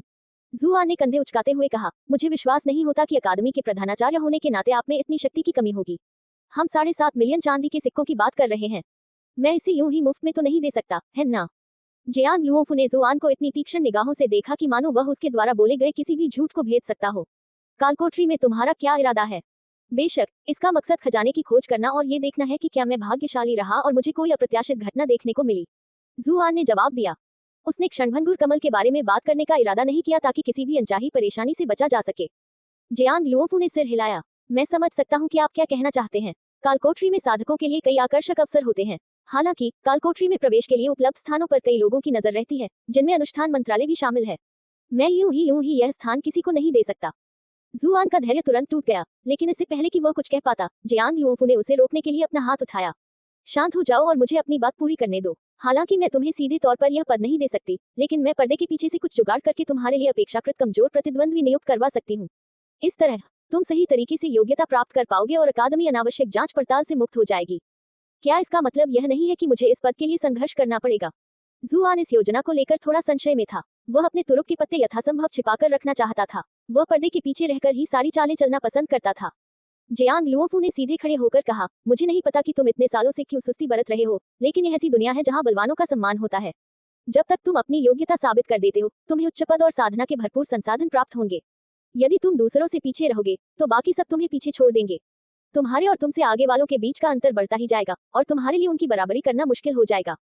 सच कहूं तो मुझे आपकी सोच समझ में नहीं आती। आपके अतीत में जो कुछ भी हुआ हो, आपको ये जानना चाहिए कि अब आप हमारी अकादमी के छात्र हैं। आपको अब किसी भी दुश्मन से डरने या सहमने की जरूरत नहीं है। आप हमारी सुरक्षा में बेझिझक अपनी प्रतिभा का प्रदर्शन कर सकते हैं और तभी मैं आपको और अधिक साधना संसाधन आवंटित करने का हकदार हो पाऊंगा। जियांग लुओफू की बातों से जुआन भावुक हो गया। उसे महसूस हुआ कि जियांग लुओफू सचमुच उसकी भलाई चाहती है। हालांकि उसके चुपचाप रहने के पीछे कुछ पेचीदा कारण थे। सबसे पहले तो वह जियांग लुओफू को ये बता ही नहीं सकता था कि पुराना जुआन कितना घटिया इंसान था और अब वह उससे बिल्कुल अलग है। खुद को बचाने के लिए उसने बेतुका जवाब देते हुए कहा, अगर मेरा दुश्मन सम्राट है तो क्या तुम मेरी भी रक्षा कर पाओगे? अपने जोशीले भाषण के बाद जियांग लुओफू जोश से भरी हुई थी, लेकिन जुआन के सवाल ने उन्हें भावुक कर दिया। उनका गोरा चेहरा तुरंत लाल हो गया। अगर ऐसा है तो मुझे खेद है कि मैं कुछ नहीं कर सकती। वैसे भी आप सम्राट को क्या समझती हैं? आप में उन्हें नाराज करने की क्षमता कैसे हो सकती है? मैं तो बस मजाक कर रही थी। चिंता मत करो, मैं तुम्हारी बात को गंभीरता से लूंगी और जो भी जरूरी होगा वो करूंगी। ठीक है, मुझे लगता है अब मुझे क्लास जाना चाहिए, जुआ ने जवाब दिया। जियांग लुओफू ने उंगली हिलाते हुए कहा, क्या तुम कुछ भूल नहीं रही हो? जुआ ने अनजाने में अपना सिर आगे झुकाया, ये सोचते हुए कि क्या वह उससे विदाई का चुंबन मांग रही है। क्या मेरा आकर्षण वाकई इतना शक्तिशाली है? खैर, मुझे लगता है कि इतने सुंदर चेहरे पर एक छोटा सा चुंबन देने में कोई हर्ज नहीं है। शायद सहज प्रवृत्ति से प्रेरित होकर जियांग लुओफू अचानक पीछे हट गया, जिससे उन दोनों के बीच कुछ दूरी बन गई। तुमने जो 7.5 मिलियन चांदी के सिक्के देने का वादा किया था, वो कहाँ है? जुआन को आखिरकार समझ आ गया कि वह किस बारे में बात कर रही थी। थोड़ी शर्मिंदगी भरी मुस्कान के साथ उसने अपने जूते उतारे, एक कागज निकाला और उसे मेज पर रख दिया। जियांग लुओफू एक पल के लिए जम गया, पूरी तरह से अवाक रह गया। फिर तिरस्कार से भरे चेहरे के साथ उसने एक ब्रश उठाया और उसकी नोक से नोट को खोला। उसने अंदर लिखी बातें पढ़ते हुए भौहें सिकुड़ी। ये तो वचन पत्र है। जुआन ने शर्माते हुए हंसते हुए कहा, अकादमी के प्रभाव और आपकी बुद्धिमत्ता के बल पर मुझे विश्वास है कि आपके लिए प्लम ब्लॉसम संप्रदाय से पैसा निकालना मुश्किल नहीं होगा। मैं सोच रहा था कि आप अकादमी को इतनी बड़ी रकम दान करके इतने उदार क्यों हो रहे हैं। छोड़ो ये सब। मुझे लगा था कि मैं पहले आपका फायदा उठा रहा था, लेकिन इससे मेरा मन पूरी तरह शांत हो गया है। मैं कालकोठरी के स्लॉट का मामला देख लूंगा। अब आपको जल्दी से कक्षा में जाना चाहिए, जियांग लुओफू ने जवाब दिया। ठीक है, फिर मिलेंगे मेरी खूबसूरत प्रधानाचार्य। जुआन ने अलविदा कहा और खरगोश से भी तेज दौड़ पड़ी। जियांग लुओफू के गुलाबी होठों पर हल्की सी मुस्कान आ गई। कितना दिलचस्प लड़का है वो, उसने धीरे से कहा।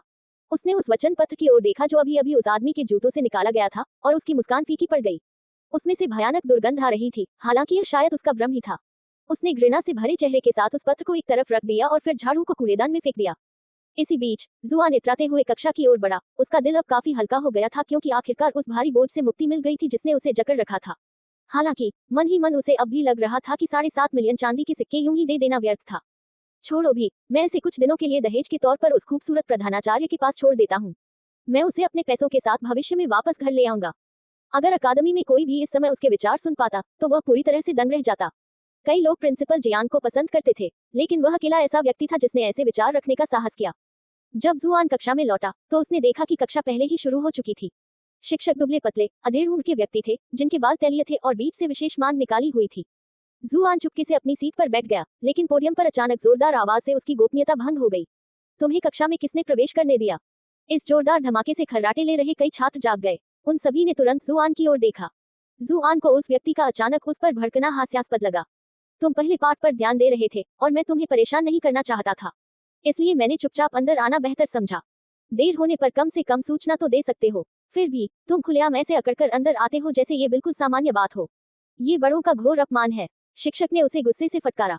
जुआन को बहुत गुस्सा आया। ये शिक्षक बेवजह एक छोटी सी बात को बड़ा चढ़ाकर पेश कर रहा था। मैं उसे जानती भी नहीं, तो वह मेरे प्रति इतना शत्रुतापूर्ण क्यों है? कक्षा के अधिकांश छात्र जुआन को डांट खाते देखकर खुश थे। वे इस बात से निराश थे कि कैसे उसके जैसा आदमी इतनी खूबसूरत महिलाओं का दिल जीत सकता है, जबकि वे खुद अविवाहित रह गए। स्वाभाविक रूप से उसे डांट खाते देखकर उन्हें बहुत खुशी हुई। अपने ऊपर पड़ रहे दबाव के बावजूद जुआन ने शांत भाव से उत्तर दिया, मुझे देर इसलिए हुई क्योंकि प्रधानाचार्य जियांग ने मुझे कुछ बात करने के लिए बुलाया था। शिक्षक जी, अगर आपको मेरी बात पर यकीन नहीं है तो आप प्रधानाचार्य जियांग से इस बारे में पूछ सकते हैं। जुआन की बातों पर अधेड़ उम्र के व्यक्ति का गला भराया। क्या यह आदमी प्रधानाचार्य को इसमें घसीटकर मुझसे नीचा दिखाने की कोशिश कर रहा है? आपने यांग वेई को ट्रोल करके 44 रेंज पॉइंट्स हासिल कर लिए हैं। सिस्टम में नाम देखकर जुआन चौंक गई। उस आदमी की शारीरिक बनावट अब समझ में आने लगी थी। यांग वेई को सतर्क रहने की जरूरत महसूस हुई। क्या ये लड़का वाकई प्रिंसिपल जियांग का रिश्तेदार है?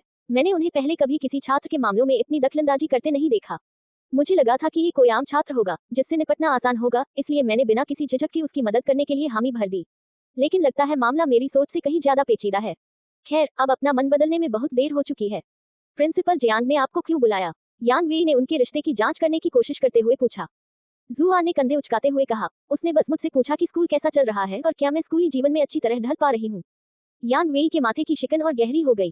पहले आपको अपनी सीट पर वापस जाना चाहिए। जैसे जैसे वह पाठ पढ़ता रहा, उसका ध्यान जुआन और प्रधानाचार्य जियांग के बीच के इस अज्ञात रिश्ते की ओर भटकता रहा। प्रधानाचार्य जियांग, जिन्हें वह जानता था, कभी भी किसी छात्र के प्रति इतने चिंतित नहीं होते। अचानक उसे एहसास हुआ कि प्रिंसिपल जियांग इतने सालों से अकेली ही थी। दूसरी कक्षा में पढ़ने वाली बच्ची के अलावा उनके कोई रिश्तेदार या दोस्त नहीं थे। भला उनका जुआन से क्या रिश्ता हो सकता है? शायद ब्राइटन मून ड्यूक ने उसे जुआन की देखभाल करने के लिए कहा है और वह बस उसके कहने पर ऐसा कर रही है। उफ, मैं तो लगभग उसके झांसे में आ ही गई थी। आपने यांग वेई को ट्रोल करके 58 रेंज पॉइंट्स हासिल कर लिए हैं। जुआन अचंभित रह गई। इस आदमी को क्या हो गया है? क्या वह सचमुच मेरे खिलाफ जाने की ठान चुका है? उसने सोचा कि क्या उसने कहीं इस आदमी को नाराज कर दिया है, लेकिन उसे कुछ याद नहीं आया। क्या ऐसा हो सकता है कि मेरी अच्छी शक्ल सूरत ने बहुत सी महिलाओं को आकर्षित किया हो, जिनमें वह महिला भी शामिल है जिसमें उसकी दिलचस्पी है? बॉस, आप तो वाकई बहुत शक्तिशाली हैं, वेई सुओ ने कहा। ऐसी बहुत सी चीजें हैं जिनमें मैं माहिर हूँ। आप किस चीज की बात कर रहे हैं? जुआन ने पूछा। वेई सुओ ने उसे अंगूठा ऊपर करके इशारा किया। कितनी बेशर्मी, मेरे बॉस से यही उम्मीद थी। कहने की जरूरत नहीं, मेरा मतलब उस बात से है कि तुमने कल सिल्वरहुक कसिनो से 7.5 मिलियन चांदी के सिक्के कैसे जीते। ये खबर पूरे शहर में फैल चुकी है और हर कोई यह जानने के लिए उत्सुक है कि तुमने ये कैसे किया। जुआन ने विनम्रता से हंसते हुए कहा, स्वाभाविक रूप से यह मेरे अनूठे व्यक्तित्व के कारण है।